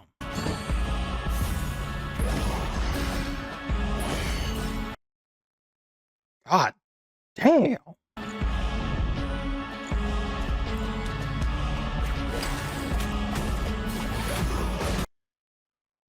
Oh. Oh. Oh, that looks so good. Fucking. I don't know if this is part of the like fight here or like this is like part of the level and it's supposed to be interactable, but like you see it just get yeeted across and like this skeleton guy like looks like he's popping out. Either he's part of the background or he's hopping into the the main ground area and like oh god, and then like you got a little oh, we got spells. We got spells. Oh my god.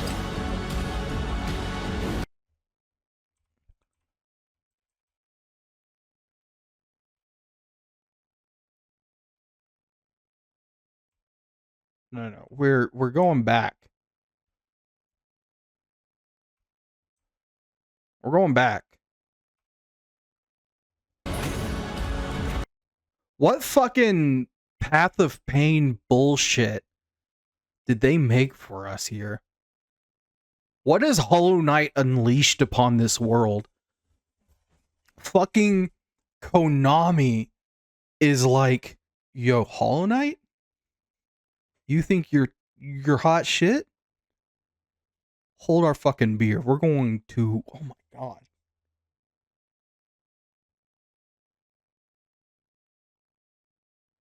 Fucking look at this, dude. Like, slow it down. Slow it down. Make it bouncy. I'm not a K-pop fan. I have friends who are K-pop fans, and they fucking quote that all the time. Oh. Oh. Doesn't even touch the ground, dude.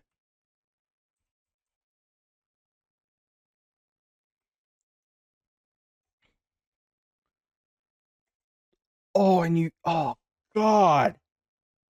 It's so good.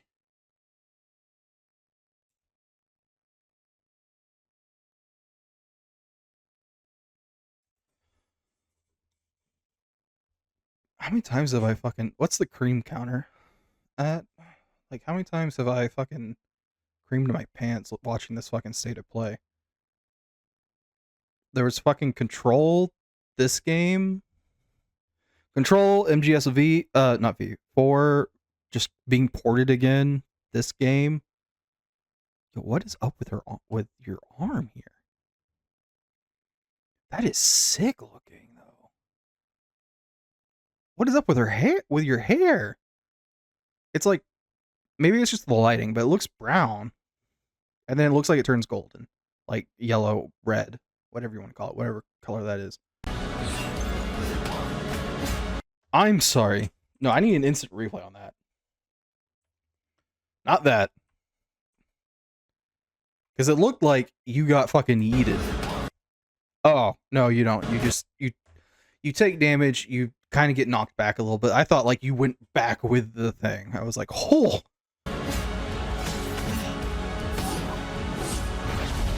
This looks, and it looks challenging.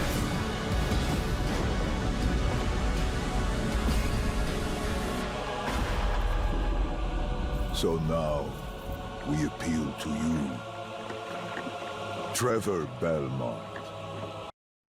Oh my god, they are including the fucking Netflix lore. Last of House Belmont. So is this Sophia?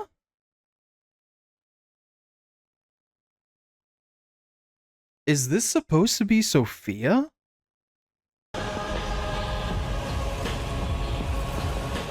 Belmont's Curse? Oh wait, no, Trevor. Hold on. I gotta fucking...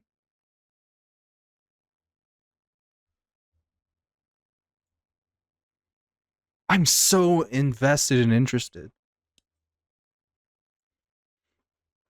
Like...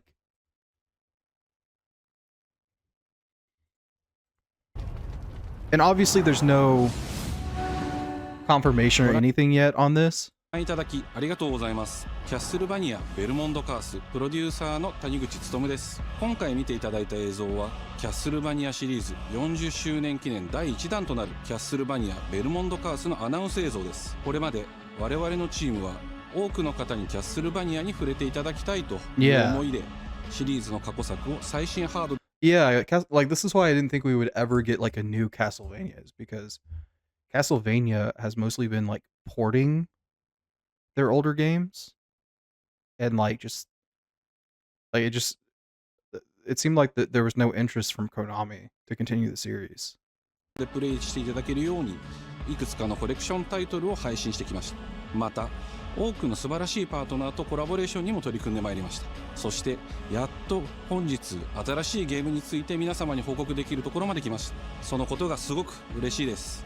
今回のタイトルではイビルエンパイア、モーションツインという才能と情熱にあふれる They are very fucking talented. Like looking at this, these guys are fucking talented. スタジオとともにプロジェクトに取り組んでいます。これまでのシリーズらしさを大切にしながらも新しいアイディアと現代的なゲームプレイを取り入れることでキャラクターのアクションはよりダイナミックで爽快に仕上がっています。シリーズファンの方はもちろんぜひ遊んでくださいと思っておりますが、まだキャッスルバニアに触れたことがないっていう方にもぜひ楽しんでほしいです。発売は2026年を予定しておりますので、続報を楽しみにお待ちください。I was very curious to see if he like said anything about who we were playing as, because that is not Trevor. That is not Trevor Belmont.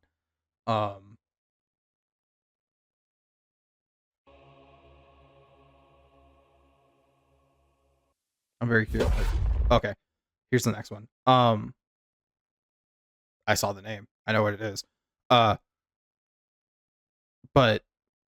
I'm very like I thought I was waiting to see if we saw anything. I'm very curious to see. He said something about he wants old fans and new fans to come together and enjoy this game. I'm very curious to know how many people got into Castlevania because of the anime.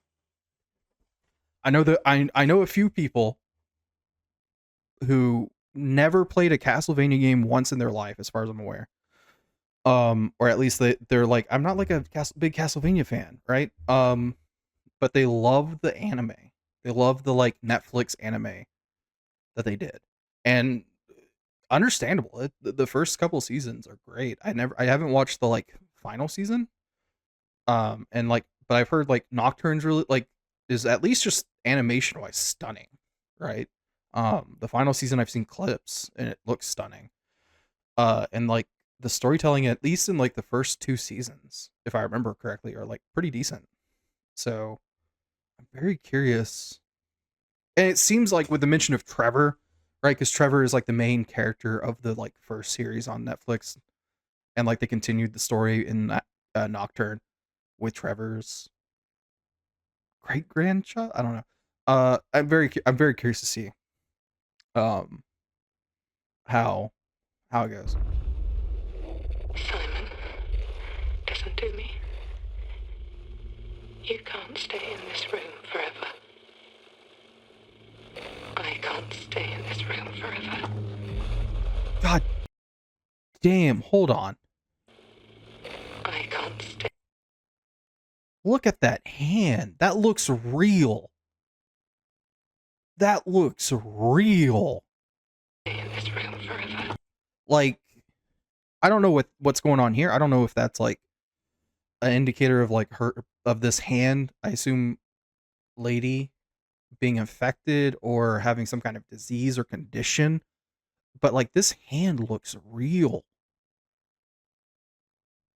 You could have told me like God. And like the way the lighting is like hitting the skin, where like it does this like, oh, God damn. We've come too far. We got to go back. Oh, it's what is going on? It's not a lady, first of all. I was so wrong, but also, what is going on with your like? Look at this. What are you hooked up to? What is like? He's got like some kind of like.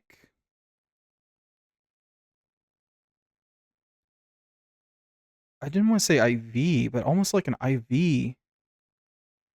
Because I don't know if they put it in your hand. I thought they put it like in your arm. Not your not the top of your hand. Oh shit! And he's got it like on it. Oh, is it an IV or is it like a blood transfusion bag? Because maybe they do. I don't know enough medical stuff. But like I can tell this is like some kind of liquid is in here, and it's flowing into his like this injector thing. And like either he needs this because like his hand is like banged up. It looked like maybe that was just like the lighting or whatever, but like so he's got something going on with him. Come back to me, Simon. His name is Simon. Are we going back to like the psychological horror aspect?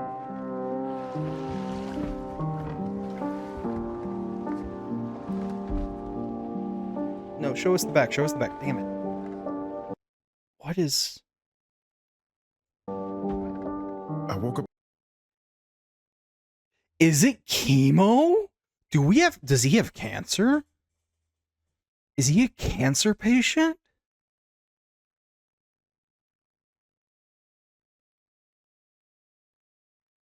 That would be so interesting for like a Silent Hill story, because like I know cancer patients, like the chemo patients, I believe, could be wrong, but I believe like it fucks with your mind a bit. Like it makes, like, it messes with your memory a bit. It messes with like your perception of the world around you a little bit. And like, cause you're exposed to it for so long, cause like you're literally poisoning yourself. You're like dosing poison to like kill cancer, right? You're like kind of microdosing, like killing yourself almost to kill cancer. And like it works to a degree. There's successful cases of it and things like that. But that would be so interesting for a Silent Hill story. Oh my god. Oh my god. This would be so, like, if he does have cancer. Like I haven't watched the rest of it. I'm just like theorizing here. But like if he does have cancer, is the premise that like the character can't figure out what's real, like what he is actually witnessing, and he can't remember details and things like that. And so that's where like the like psychological, like, fuck with your mind horror aspect comes from. If that is the case, God, please give, because that is awesome. I didn't get into Silent Hill F because I was like, it just looks like spooky Japanese schoolgirl horror game. I'm not like, and like it looks good. I watched gameplay of it. I watched Scary Game Squad play some of it. And like it looks visually great, but like, man, this would be such an interesting story, because like people don't talk about, like, don't share stories about cancer a lot. They don't talk about experiences with cancer, and they don't, at least in my opinion. And like those stories that we have gotten have been like so rarely accurate and relatable from what I understand. Like the one that comes to mind the most is the Jane Foster Thor story. Where like we see her in her human form struggling with cancer, right? And we see her struggle with her own mortality, but she's also able to turn into a literal god. But each time she does, she's removing the chemo from her body because it's a poison and it's a harmful thing. And so her god powers, like it's like just one of the things, aspects of like turning into Thor, because that's what happens. She turns into Thor. And we see her, like, each time she turns into Thor, she is basically like shortening the amount of time she has left. And it's a very beautiful story. I highly recommend it to anyone.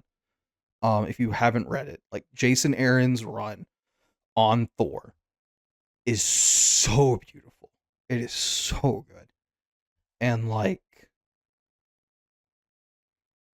I just think that there should be more stories, because people get cancer, guys. It sucks. It absolutely fucking sucks. I am not saying we need to like deify cancer or like fucking normalize cancer or whatever the fuck. Cancer fucking sucks. Right? Fuck cancer. But like, I think we need to share stories, and like accurately well-written stories about these experiences. And if that's what this is, and I'm fucking hoping it is, I will dick ride this game. If that is the fucking game we get and that's the story they tell, I will dick ride this fucking game into the fucking ground. In the water again. But this time it's different.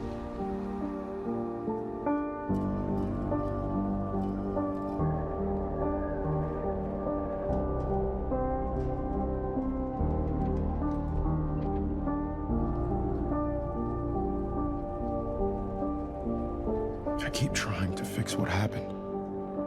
God. And if he does have cancer, if that is indeed what's going on, I have no idea if that's what is actually going on. This just looks like a chemo bag to me. It could be a bag of anything, right? And maybe it's not actually cancer. Maybe it's like a cancer adjacent type deal, right? I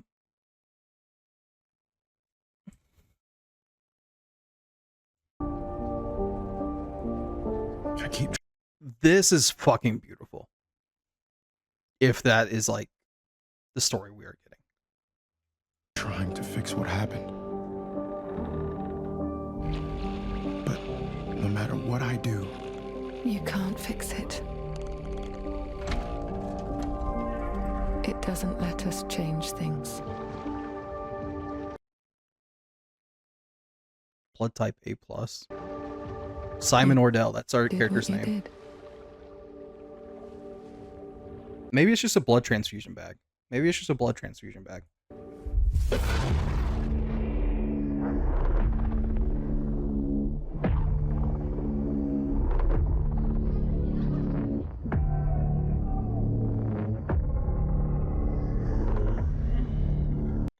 What the fuck is this?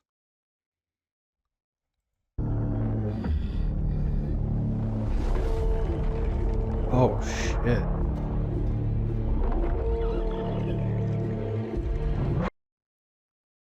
Oh, weird. It's so back. Silent Hill's so fucking back, dude.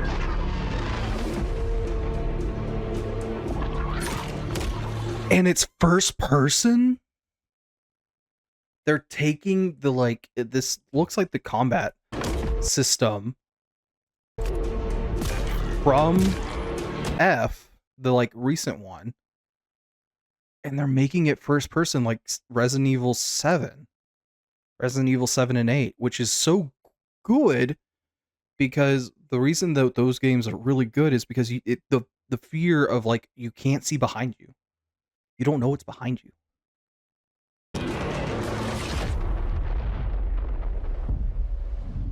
Silent Hill Townfall.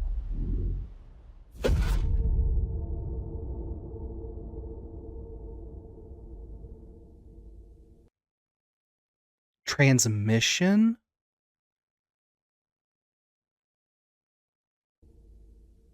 I might have to watch. I might watch that off stream. Well, given how long the stream has been going, because I keep yapping. A world shrouded by lightfall. What is this? Shining drops of light that bring death as they fall.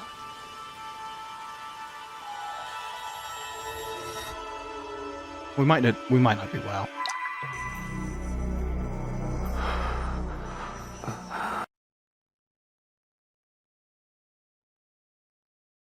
What is this?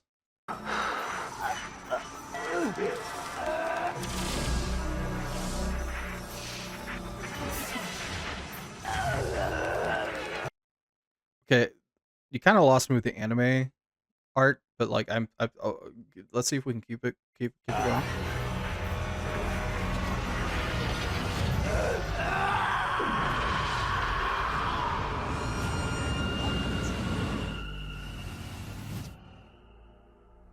I refuse to accept an ending like this? What does that mean?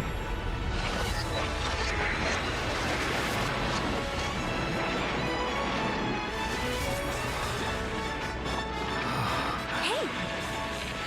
Ash, come on! Let's begin our journey. Huh?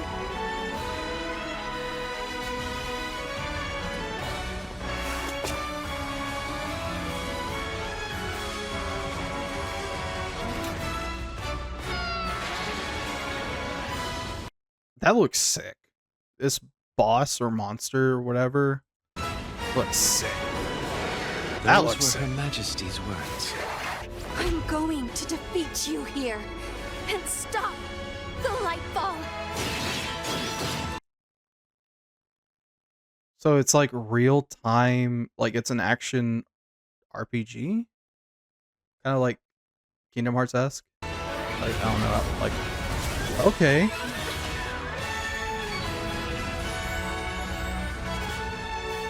Rev Noir. I don't know this series. I don't know this series at all.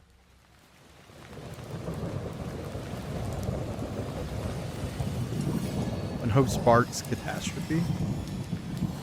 Those were people encased in gold.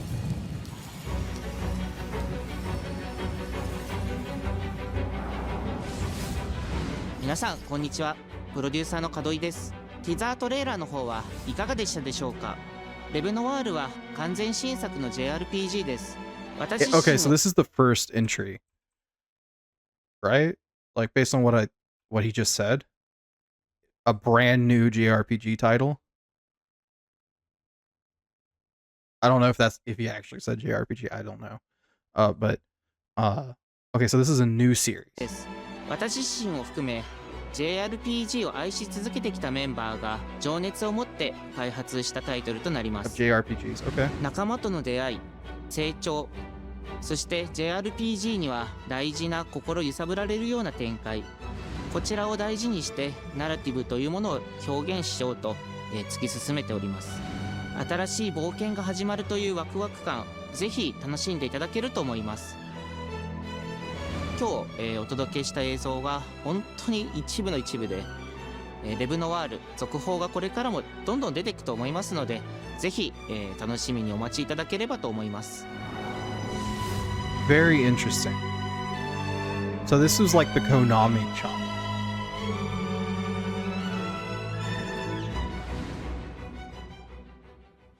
This was like the Konami's Konami chunk. Not actual gameplay, but like, oh, what is this? This seems familiar. A man with your skill set must be able to move unconstrained, unrestricted.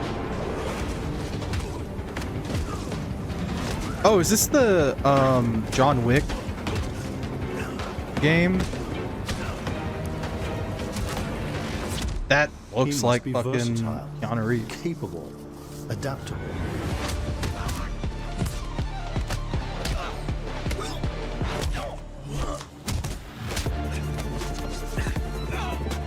I'm gonna be real. The fact that like his suit doesn't like rip or tear while he's moving around like that is very like it's always been impressive to me. He must be grounded, stable, constant.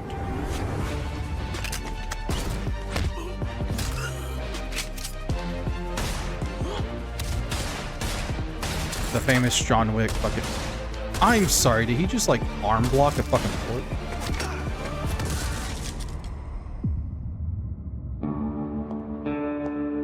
I believe you are ready, sir.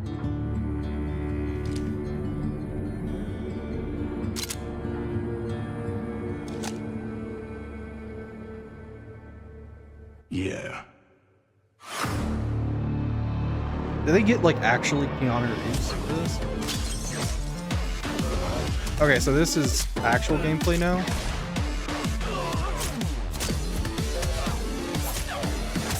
Is this like Sifu? Is this like is that the game Sifu where like you had like a bunch of interactable stuff around you and like you could change how the fight plays out depending on that? Okay. Good morning, New Cascadia. This is Joy, your community outreach liaison. It's a lovely day. This is Marathon. Outside. It's quiet. Very quiet. Rainfall is expected to begin in the early afternoon and last until a long time.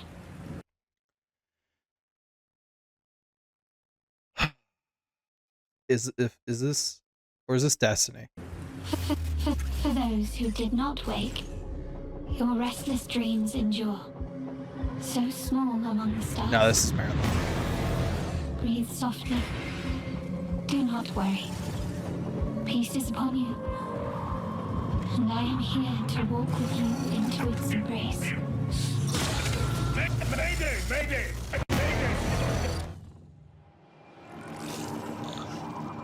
This is General David Reed of the new Cascadia colony on Tau City 4. Whoever's listening, whatever's out there, we need anything. Weapons, supplies, a way out, a way back. Mayday, mayday. This is David Reed. Tau City. I feel like I'm praying. We've had to do things to survive. Things I never would have. We're monsters. We're all monsters.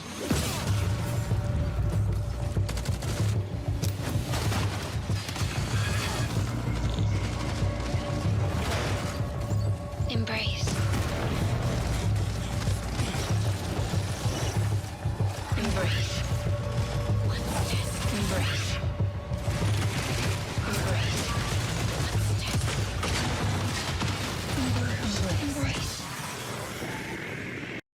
I will give this game a lot of credit. It's very, very colorful, which is great. I'm sure the gunplay is going to be fantastic. My issue is it's Bungie. That's my biggest issue. Is that like I don't like I maybe I need to just get over it. Maybe I need to get over myself.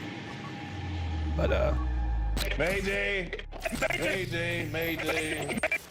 Mayday! Mayday! Mayday!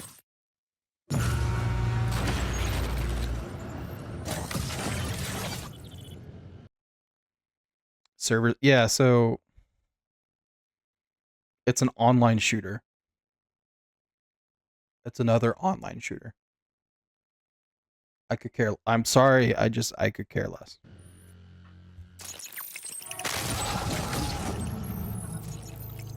I'm sure. Gunplay is great. I'm sure, like, Bungie is great at just making guns feel good to shoot. Right? I played Destiny 2. I played a lot of Destiny 2. I played all the Bungie Halos. I haven't played all the Halos, but like I played all the Bungie Halos at least. They are great at making at shooters. Okay, I'm not going to deny that.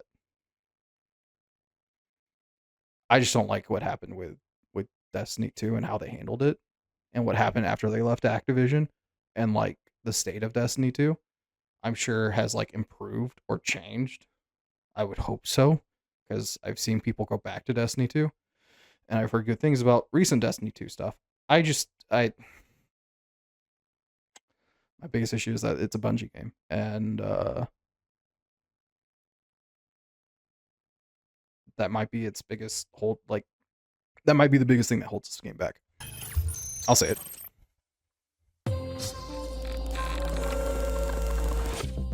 Hey everyone, my name is Joe Ziegler and I'm the game director on Marathon. Today we're excited to announce our Server Slam from February 26th through March 2nd, where you can join us on Tau Ceti and help test Marathon on PlayStation 5 and other platforms.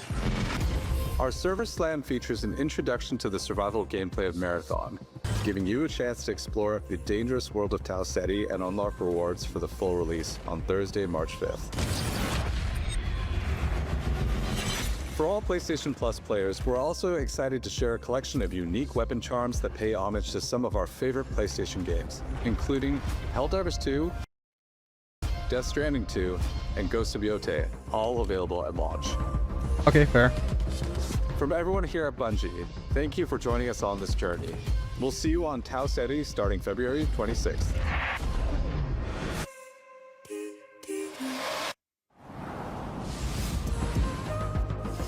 Like, okay, I really hope, because they seem to be interested in continuing Destiny. Obviously, they keep making content and expansions for Destiny 2. As far as I'm aware, like we have another expansion coming out for Destiny 2. I really hope they take what they learned from this game and make Destiny 3. I think Destiny 3 needs to happen. I think Destiny 2. I think there comes a like the 10-year. This game lasts for 10 years, and we're going to make content for this game for 10 years. Was not a good idea. It's a cool idea. It's a very fascinating idea to see it play out. But the issue becomes your game age will start to hinder it as you try to do newer and cooler things. There are things that I know of, like in Destiny, from like friends who worked for Bungie, that like there were just things in the game that caused issues for them to do really cool things in Destiny, and making really cool weapons, really cool quests, things like that. And like there were just weapons that they couldn't, because of when they were made and how like they were just tied up in so much stuff in the game that like they couldn't do a lot to the gun. I can't remember the gun's name, but like it's almost always broken. It's almost always like there was like almost always an issue with it back in the day. But I really hope after this they work on like Destiny 3 or like a spiritual successor to it. Maybe this is a spiritual successor. I don't know, but it's very colorful, it's very bright. It's got a lot going for it. I'm very interested to see how it goes. I'll put it that way. I just think the biggest thing holding it back is that it's a Bungie game, and that is a really big thing for a lot of people.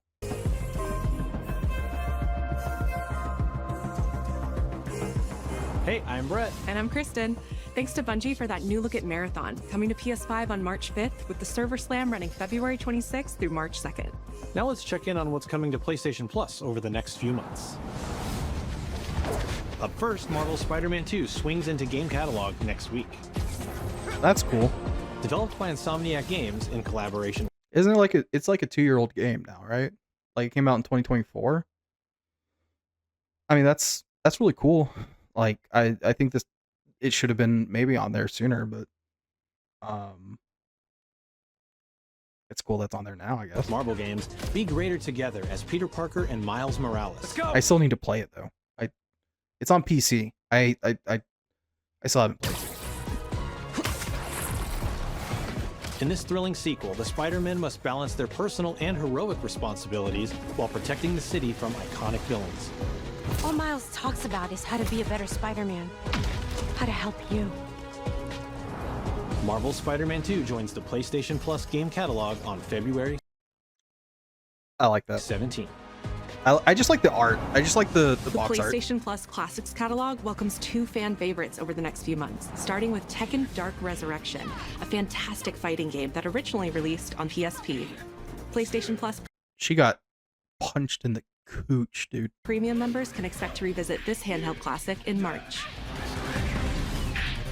Dark Resurrection. Ooh. The original PlayStation version of Time Crisis brings arcade action to the Classics catalog in May. This version also offers gyroscopic aiming with the DualShock 4 or PS5 DualSense controller, simulating the original light gun experience. That's actually cool. God, I remember going to arcades and seeing a Time Crisis franchise game, and they were so cool. Big Walk is a cooperative multiplayer adventure about teamwork and talking. Oh, did they, huh? Is this because of Peak? Has it been long enough? Has it been long enough for like a game to exist because of Peak, or is this just like a coincidence?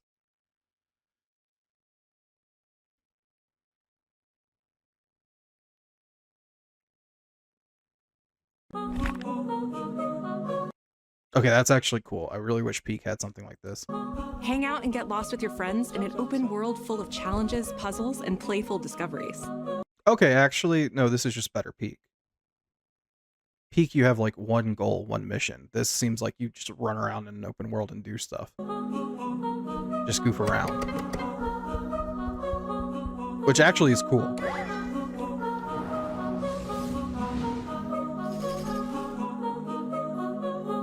Okay, this isn't because of Peak, but So I rescind that statement. I'm sorry, House Studios or House, however you. But initial impression was, oh, is this Peak? Is this just a Peak clone? No, it's cooler. It's cooler. It looks cooler because you run around, do stuff. Peak, you just climb. That's all for me and Brett, but we still have a lot more cool stuff to show you. Jeez, there's so much more gameplay. Housemarque's next action game releases April 30th, and creative director Gregory Loudon has even more systems and combat to break down. Let's take a look. Oh, I thought that was just the announcement for the game. I was like, really? This game just got like basically like off camera. Holy shit. Off screened. What is that for you, Arjun? Finishing the mission. Keeping people. Who is that? Fuck. That's like someone very prominent in gaming. I can't remember his name. I think he's on a podcast, or has been on a podcast, or maybe he was like tied up in IG. I don't know. Safe. Oh, Arjun. I know you better than that. Housemarque. Hey everyone, I'm Gregory Loudon, creative director at Housemarque. Today okay. we're excited to show off our Comeback Stronger features and Eclipse gameplay running on PlayStation 5.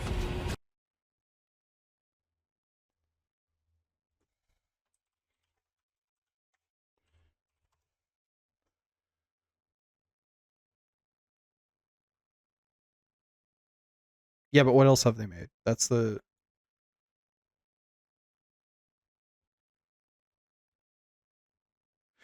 Okay. Okay. It makes it. I was like, I'm getting mad Returnal vibes from this. Like, just seeing this movement. Today we're excited And to I show was like, because I've seen Returnal gameplay. I've never played Returnal, but I've seen Returnal gameplay.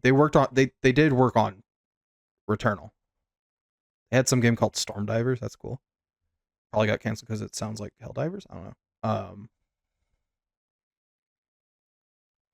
Oh, I see. I was like, what? What's Bloodhouse, Terramark, and then Housemarque? Resogun. The Angry Birds trilogy? Oof. Outland. That sounds familiar. I'm just curious what else they've worked on. I don't know what Super Stardust is. But Returnal. I was getting mad Returnal vibes from this. And I was like, are they ripping off their, like, what? Huh? No, it's just they're building from Returnal and doing this. And so either it's set in the same world or... Show off our Comeback Stronger features and Eclipse gameplay running on PlayStation 5. In Saros, you step into the shoes of Arjun Devraj, performed by the brilliant Rahul Kohli, who is discovering the hostile shape-shifting planet of Carcosa.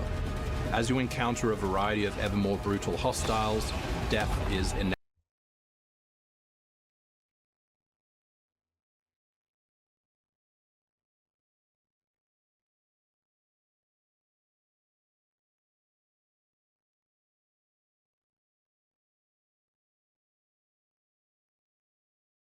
Huh?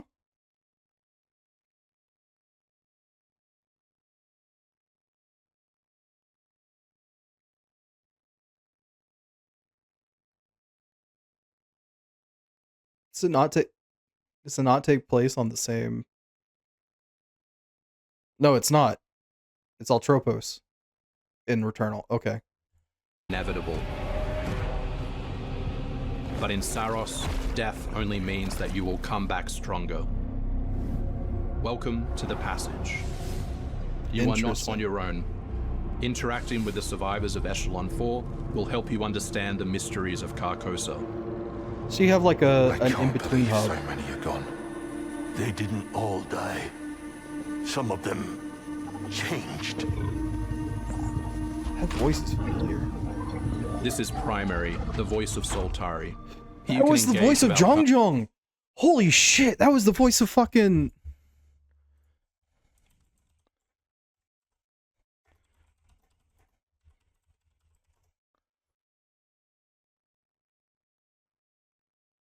Who is this fucking VA? Fuck off. Voiced by Keon Young.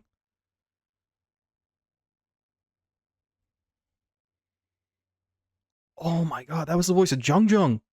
Wasn't it? Wasn't it?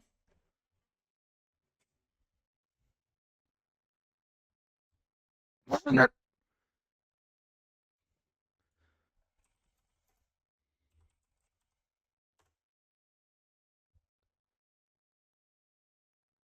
There was this Usagi. I love Usagi. Usagi Yojimbo.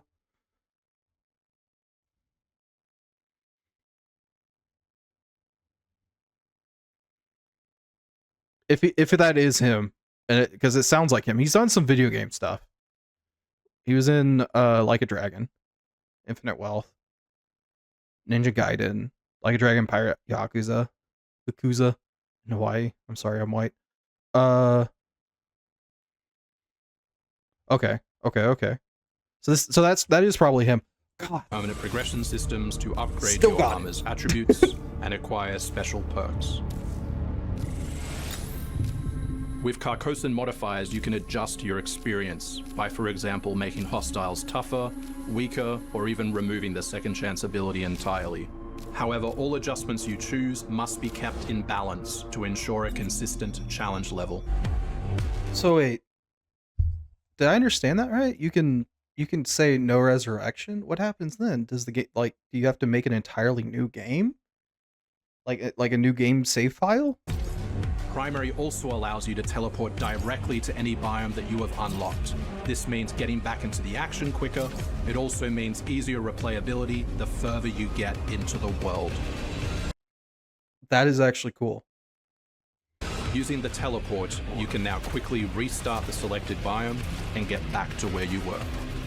And now it's time to take another shot at what killed you the first time around. This literally just seems like Returnal 2, and I'm not saying that like a bad thing. There were a lot of people who loved Returnal.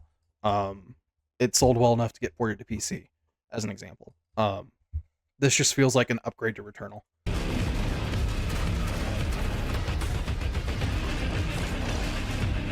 Eventually, you come across an alien device. Okay. By using it, you discover that it calls the Eclipse. What does that mean?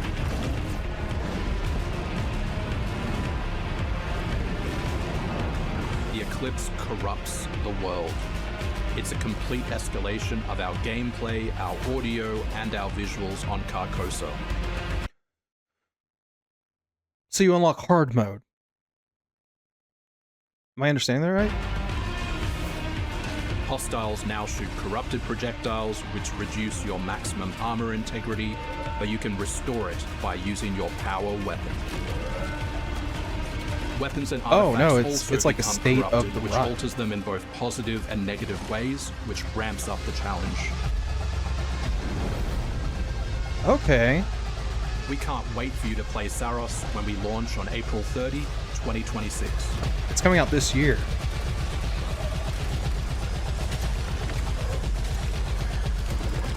I really feel like a lot of studios are starting to take the Nintendo approach where they just they don't announce games 2 years down the line. They announce them closer to when they release, which is like good. Yes, please. You know.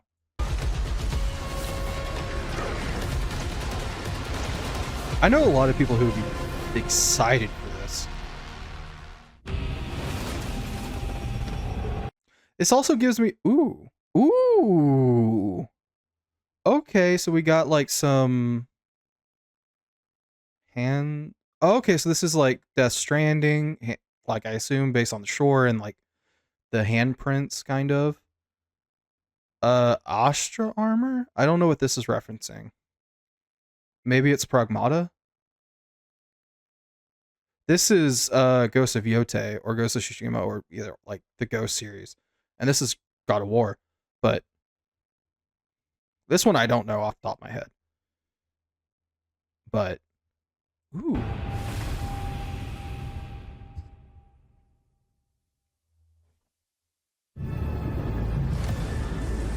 Chandelar? Shiar? Oh, this is Marvel. Ooh, Gladiator's fucked up, dude. What is it? Is this the fighting game? The air trembles. Yeah, this is the fighting game. Mother Earth herself senses the coming battle. Is that Storm? The world may hate us. We still have to save it. A true team is unbreakable. Oh, it's just the Unbreakable You X. cannot stand against the storm. Ooh. Feel the power of Mother Earth. Let me at them, Storm. Ooh. Limbo is waiting, and I'm starving for you. Okay, actually, I really like that they have this, like... Let me at them, Storm. Is there, like, a clearer shot I can get to show it? This, like... It makes me think of, like a frilly collar, almost. Like, I don't know how else to describe it. I just like that. I just like that they have that on her. I also just like her design. For this design of magic is really cool. Like, usually she's just like Is waiting, and I'm starving for your soul. Time to end this. ooh. I've got this one. Oh, Steve Bloom as Wolverine. The X-Men get it done. You're cooked, Bob. Is Steve Bloom just now like the iconic like become like the Kevin Conroy of Wolverine? Like, but like for Wolverine, like, you know what I mean? Like, it's I'm not like against it. I don't think he plays Wolverine in the Insomniac Wolverine that's coming out. Which I was like, aw. But that could be also because they use like motion capture, I think, for that one. But ooh. Initiating attack. Yeah, and then I didn't know who the oh, y'all can't see that. Okay, thank God. It was just like a shot of her ass. I like paused it at like the worst time. I didn't know who this was. And I like talked to some people about it. I was like, who? And then I was like, when I found out who it was, I was like, I had 3 guesses. None of them were right. My nerdy ass had no idea who the fuck this was. And that is saying something. I think it's really cool that she, like, who this character is. Like, they're bringing her into this. I am all that remains of Shi'ar technology. Judy Ellisley, who is that? She's the Danger Room personified. She is like literally like just like the Danger Room's AI or whatever, just put into like a robot body. And I was like, huh, I didn't even know that existed. Because they don't use, like in the X-Men comics, they don't use her a whole lot. And like in the X-Men content I have consumed, the Danger Room is just the training room almost, right? And so this is cool. I really like that, like, they have something like, it's not just like big name, right? That was like my biggest concern whenever Marvel started making games and like content for games and things like this. Like with Rivals, I was worried it was just going to be like Wolverine, Spider-Man, Iron Man, Captain America, and like they're in the game, yes, but there's also like fucking Squirrel Girl, and there's also Cloak and Dagger, and they just added someone who I was like, I've never heard of this character. Who is this character? Like she's like a huntress, and that's awesome, right? And I think that's great that they're like adding these characters, because there's a ton of really great characters in Marvel. There's a lot of great shit in Marvel, and they just the movies to like appeal to like a wider demographic. They don't go into like the weird cooler shit that like Marvel has done, and it's really kind of sad. Like the actual I'm about to go on a fucking tangent, but like I'll keep it short. The fucking Infinity War, like actual Infinity War, is so fucking cool, but they couldn't do it, one, because half the characters didn't fucking exist and weren't developed and like established for Infinity War. And two, it's trippy as fuck. Like, Thanos kills a god and then becomes the god? What? And then he only loses. He wins. He only loses because of his own hubris. Because of his own, like, arrogance. And it's great.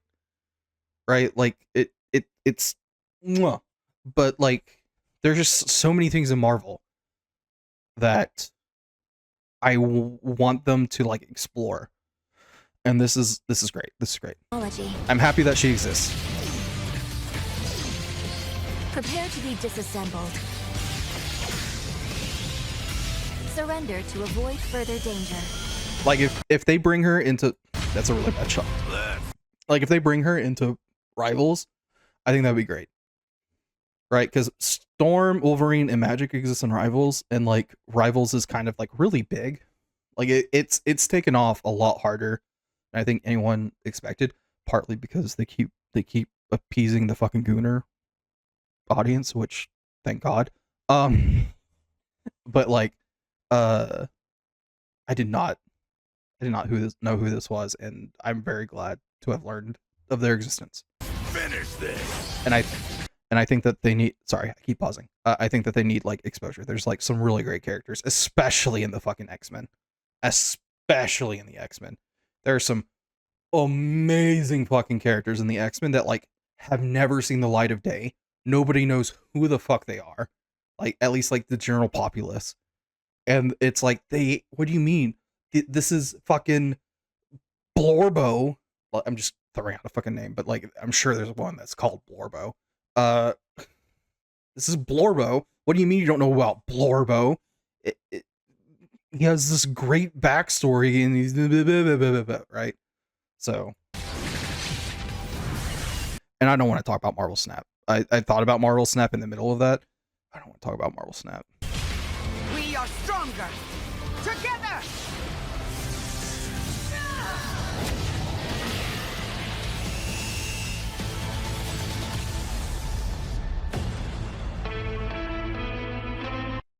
I forgot. It's... What's his name? It's the Ghost Rider who's not actually a Ghost Rider, but, like, is kind of a Ghost Rider. I don't know, like... He was in Agents of S.H.I.E.L.D. They had the character in Agents of S.H.I.E.L.D. But, he, like, drives a car instead of, like, riding on a motorcycle, and he was, like, part of, like, the revamp that they tried to do with, like, Riri Williams, maybe Moon Girl and Devil Sore. Maybe they were a part of that. He's really cool. I think it's great that he's here. I want to say it's like something Ramirez. I could be wrong. There was just like a whole bunch of like Latinx characters introduced around the same time. Like there's a Latino I think he's Latino, Green Lantern, and like they were introduced around the same time. So like his name, like but like they haven't done anything with him, the Green Lantern, in fucking forever. In fact, like the other one, the woman with like anxiety and stuff, understandably got a lot more screen time, and I'm happy. And she got like her own storyline and stuff like that. But like, I think it was like Johnny something Baz, something Baz, I want to say. But like this version of the Ghost Rider, I dig the design. I like the design. Johnny Blaze, however, is always just my favorite Ghost Rider. I'm sorry. Oh, Lobby Avatar. I was like, they're bringing Howard the Duck into this? Ooh, classic. I like that.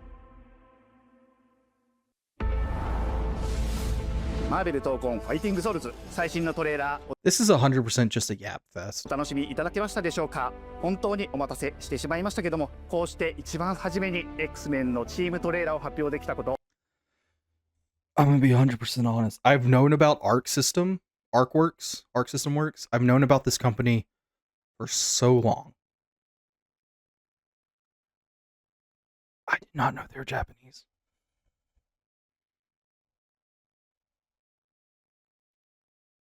And for like, they might not actually be. This could be like the Sony representative, but 本当に嬉しく思っています。 We're super stoked to introduce the mutants as the newly formed unbreakable X-Men. Okay, maybe they aren't. Into the world of Marvel Tokon. マジックは中間距離を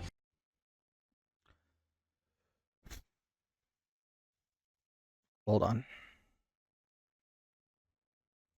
本当にお待たせしてしまいましたけども、こうして一番初めに Oh, wait. X-Men Didn't he のチ announce, ームトレーラーを発表できたこと、本当に嬉しく思っています。 We're super stoked to introduce the mutants as the newly formed unbreakable X-Men into the world of Marvel Tokon. マジックは中間距離を Why does she have to be so cute? This might appeal to a lot of the Gooners. Gooners prepare. I mean, like, it's equal sided. Like, look at fucking Angel back here. Like, sheesh. First of all, not Archangel. Why? Why not Archangel? But also, I kind of get it. It's 大きな剣で制しながらテレポーテーションで裏回りしたりなど多彩なトリッキーな動きをすることができます。 Yo, was that Nightcrawler? Hold on, you can't hide that from me. That was my boy Nightcrawler. Yo, Psylocke? Yo, they just all... if there is just a bunch of X-Men characters in the background of this, like, even if they're, like, the more iconic, popular ones, as like, in the background, that is so cool. Because, like, then it makes it feel like you're actually at Xavier's school, because, like, a fight between two mutants, just like having a casual sparring match, would probably fucking happen as long as it doesn't get too crazy, right? Like, On them. So he's literally going to be able to shred through opponents' attacks. so he's the combo, 体の or い like ろんな部分をですね、武器 he's に Russian, 変形して戦うことができるキャラクターです。 She's trained the X-Men over years through battle simulation. So as a zoner in this game, she's going to set up so many traps that her opponents are going to feel like they're running an obstacle course. I was about to say, she looks like a zoner. It's so unfortunate that Captain America, Captain, I hate all I love all mutants, but until unless my government tells me to kill them, he got done so dirty in Avengers of the X-Men. He got done so fucking dirty. Bro, that fucking, oh god, it's so unfortunate that he's here. Also, yo, I just saw the post she's in. Yo, it makes sense, but yo. トレーラーの冒頭では新たに紡がれるマーベルユニバース闘魂オリジナル I'm ストー not リー I'm not even like trying to like be weird about it. Like that was just clean and sexy kind of. の映像を含めさせていただきました。マーベル闘魂ファイティングソウルズ20キャラクターのプレイヤブルを実装しまして、2026年8月6日に発売いたします。 Pre-orders open next week, so please check out our variety of editions and goodies, and we can't wait to share with you some more info. Please check it out and stay tuned. All right, that was cute. Kind of cheesy, kind of maybe a little cringe, but it made me smile. Okay, this is the God of War trilogy remake announcement.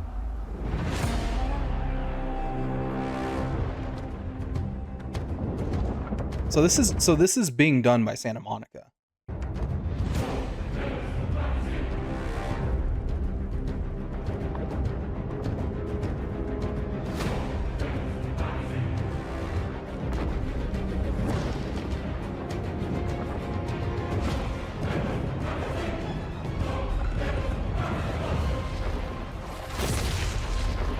Zeus! Your son has returned.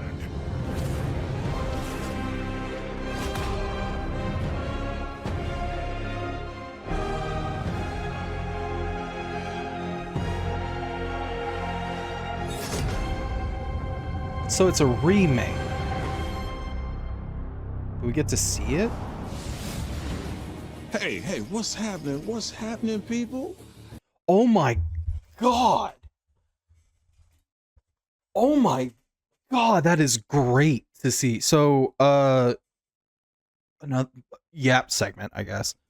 TC Carson is the original voice of Kratos, and whenever they shifted from what the original God of War trilogy was to the Norse story, he didn't get, like, he couldn't continue being Kratos because they wanted someone like Christopher Judge to be Kratos. They wanted to, like, do it like live action and have it like kind of like a movie almost, where like you like with motion capture and stuff like that.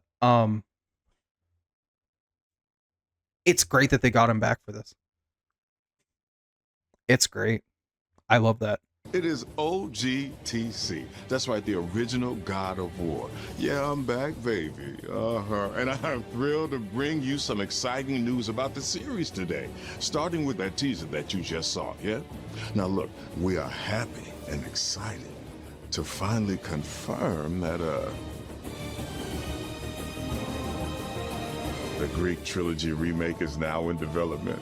Yeah, man, I know. Sit down. Now look, this project is still in the early stages, so it'll be a minute before we get back to share another update, right? But I'm telling you, I love that they did that. That they had that in that. I'm sure he's reading from a script. I'm sure he's reading from a prompt or something, like they gave him like bullet points to like make sure he said stuff, right? Because like there's no way, especially considering the format, there's no way he's like releasing this unscripted without like some level of editing. I love it when game studios are honest and are like, hey, we're just announcing that this exists. It's gonna be a while before you hear anything. We just wanted to confirm that we're working on this, or like it's planned. So unless like we literally shut down or the world ends, the game's coming out, right? People are very frustrated. Like I'll admit, people are very frustrated with Elder Scrolls 6. Yeah, that's the current number. That's the number. Because like it feels like we know nothing about it. But I'm fine. Like they announced it really, really fucking long ago. But they also at the same time when they announced it went, yeah, we have 76 coming out, and then we have Starfield coming out, and then we might and then I think we're gonna work on Elder Scrolls 6 after that, and that was back when 76 got announced. So like, who fucking knows if that's still possible? Like the timeline. In fact, it might not even be the timeline.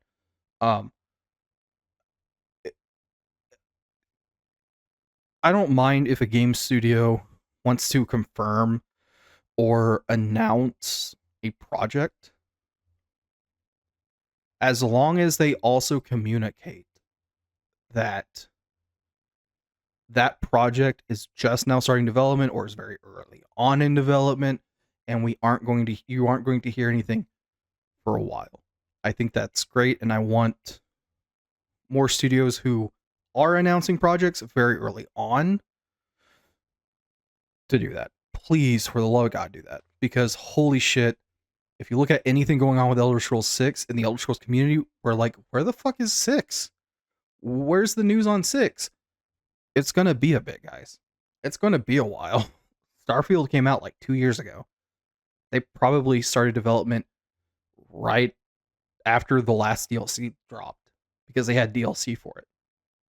If that. And then they had Oblivion remake, which like wasn't exactly Bethesda directly, but like still, you know. Anyway, I'm telling you, next time we come back, we coming with something big, baby. Yeah.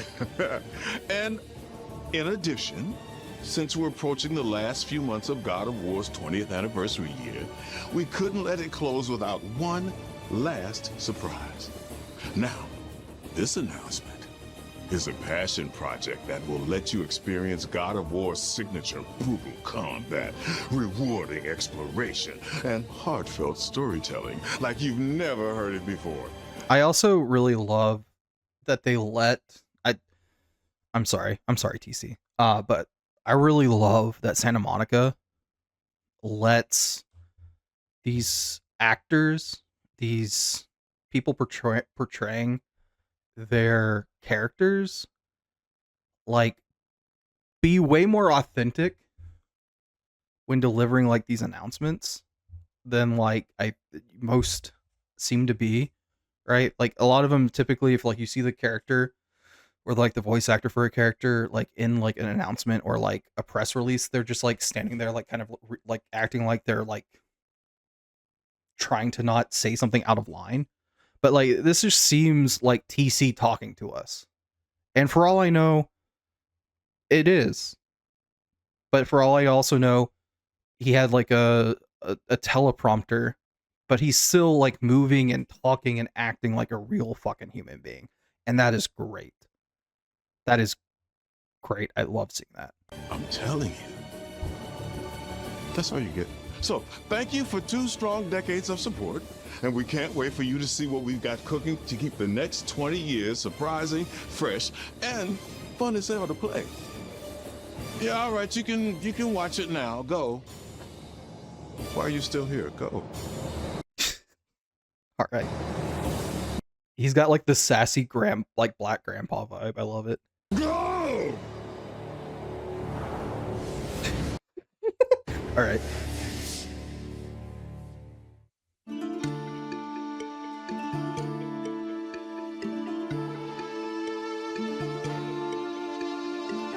Oh? With Megacat Studios? Before I was a father.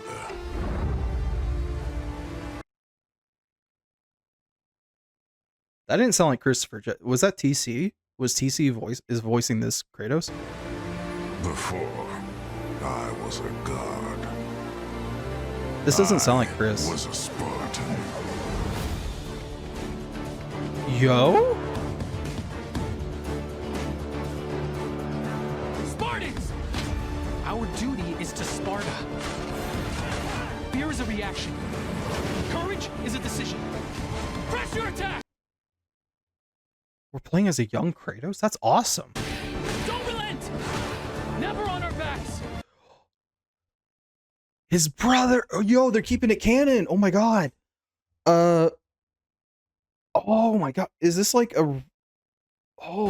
Never left behind! Always united! Is this like a, blasphemous, like, esque Metroidvania game?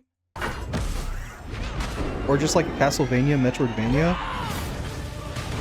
The legendary saga of gods and monsters, of tragedies and triumphs, of destruction This sounds like TC. and redemption begins. It sounds like TC trying to sound like Christopher Judge. Which, like, I'm not like bashing him or anything like that for. I'm just noticing it. Yo, this is sick. Look at this. I assume that's blood. It's got a war. It has to be blood. Heroes, be ready for Sparta! God of War Sons of Sparta. Okay, okay. Available this year some point. This is only It was available that day? the beginning. I'm recording this like 3 days after the announcement. So I'm very behind, I'll admit.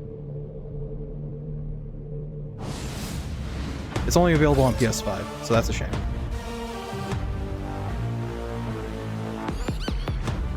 Okay, so this was like the end of it.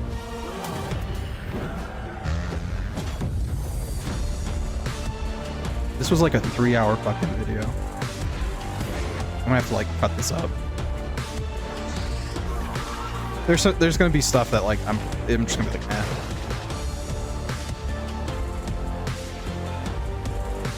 But it's also like 4 my time.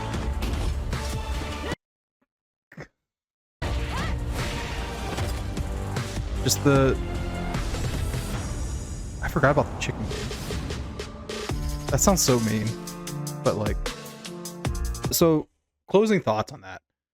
I have been saying it's February 15th. I've been saying this since like around this like December, middle December, Christmas time. Microsoft, Sony, and Nintendo, all three have had this issue where it's like there's nothing to be hyped for. There's nothing really to be excited for. Like there's no stuff coming out. There's no there's like this is supposed to be in the works, maybe, right? State of Play definitely showed stuff coming out. Some good stuff coming out. Control looks insane. The Control sequel.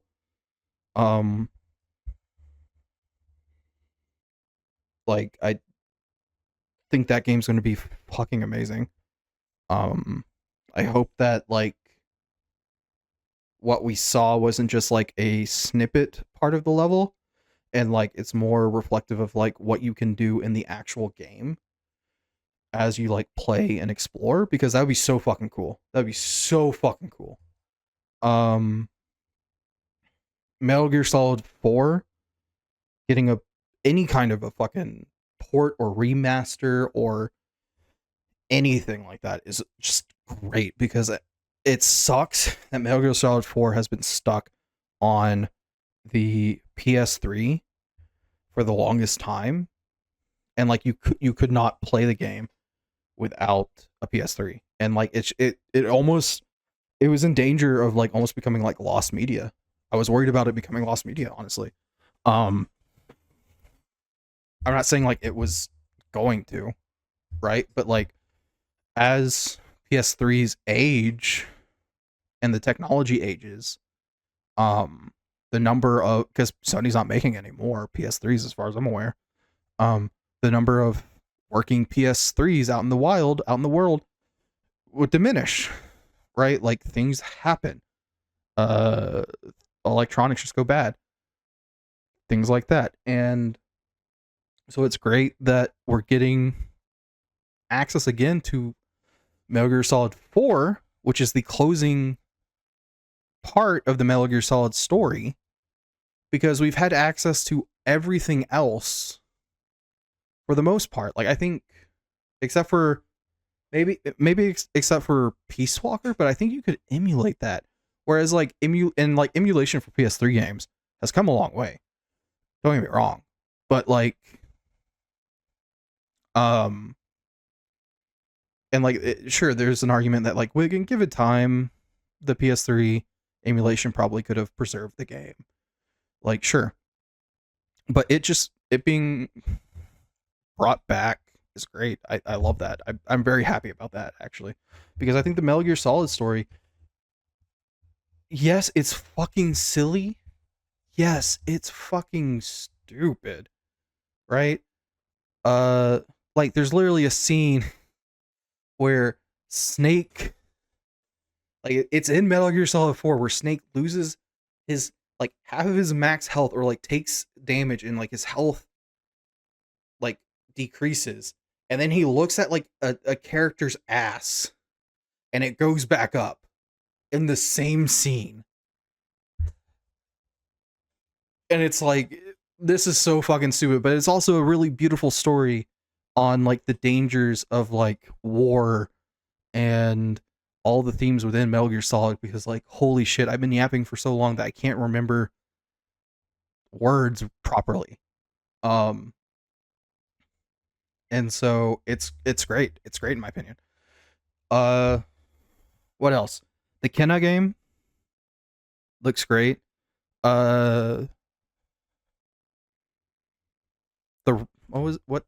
Returnal the Returnal sequel. I mean, Saros just looks like Returnal 2, which is fine. I'm very happy and fine with that. It's really cool that we're getting like another God of War prequel, but like it's a God of War prequel in the vein of Kid Kratos. So like there've been God of War prequels, and I don't know how they feel about them because some of them weren't super well received. Some of them, I think they retconned, or they retconned things that they went, oh wait, we can't retcon that because that's important. Like there's one where like Kratos learns he's being used by the gods before he learns he's being used by the gods, I think. And then it's like, oh wait, but we do that in God of War 1, where like he has this revelation. Or like maybe he's already, I don't know. There were like some issues, I think. If I remember correctly, with the PSP God of War prequels. So like, but like it seemed like they're keeping the part where like his brother Deimos, I think, has the like red mark, like it's a birthmark, right? Like it's so like on Kratos, he gets that like tattooed onto himself, I think, because what happened, like there's a prophecy that the Ares hears that like the marked warrior or something like that is going to be the one to kill him, and so Ares is like, well, I can't have that, and so he goes, finds this like marked Spartan warrior and takes him, like kidnaps him, or like just yoinks him. He's a fucking god. Who's gonna fucking stop him type of deal. And so, and like Kratos was just like powerless, like, because I think it happens right in front of Kratos. Because they come across his brother and Kratos, and they decide it's Kratos' brother, because it's like, I think it's Ares and Athena who go, and they decide it's the brother because he's the one with the mark, but the prophecy's about Kratos, and so Kratos gets the tattoo in remembrance of his brother, and then the prophecy ends up coming true anyway. So it's really cool that like we're seeing that, like you saw Kratos' brother.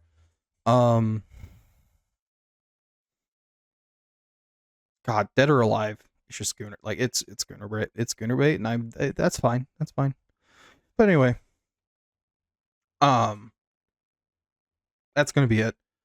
I hope you enjoy this. If you did, please subscribe, follow. I have videos Monday and Friday. I stream Friday, Saturday, and Sunday. Friday a little bit later, around like 5 or so. Saturday and Sunday, noon. I do anything I want, really. Sometimes I play Magic, sometimes I play WoW. I was going to play WoW today, but instead I did this because I was like, oh right, State of Play happened.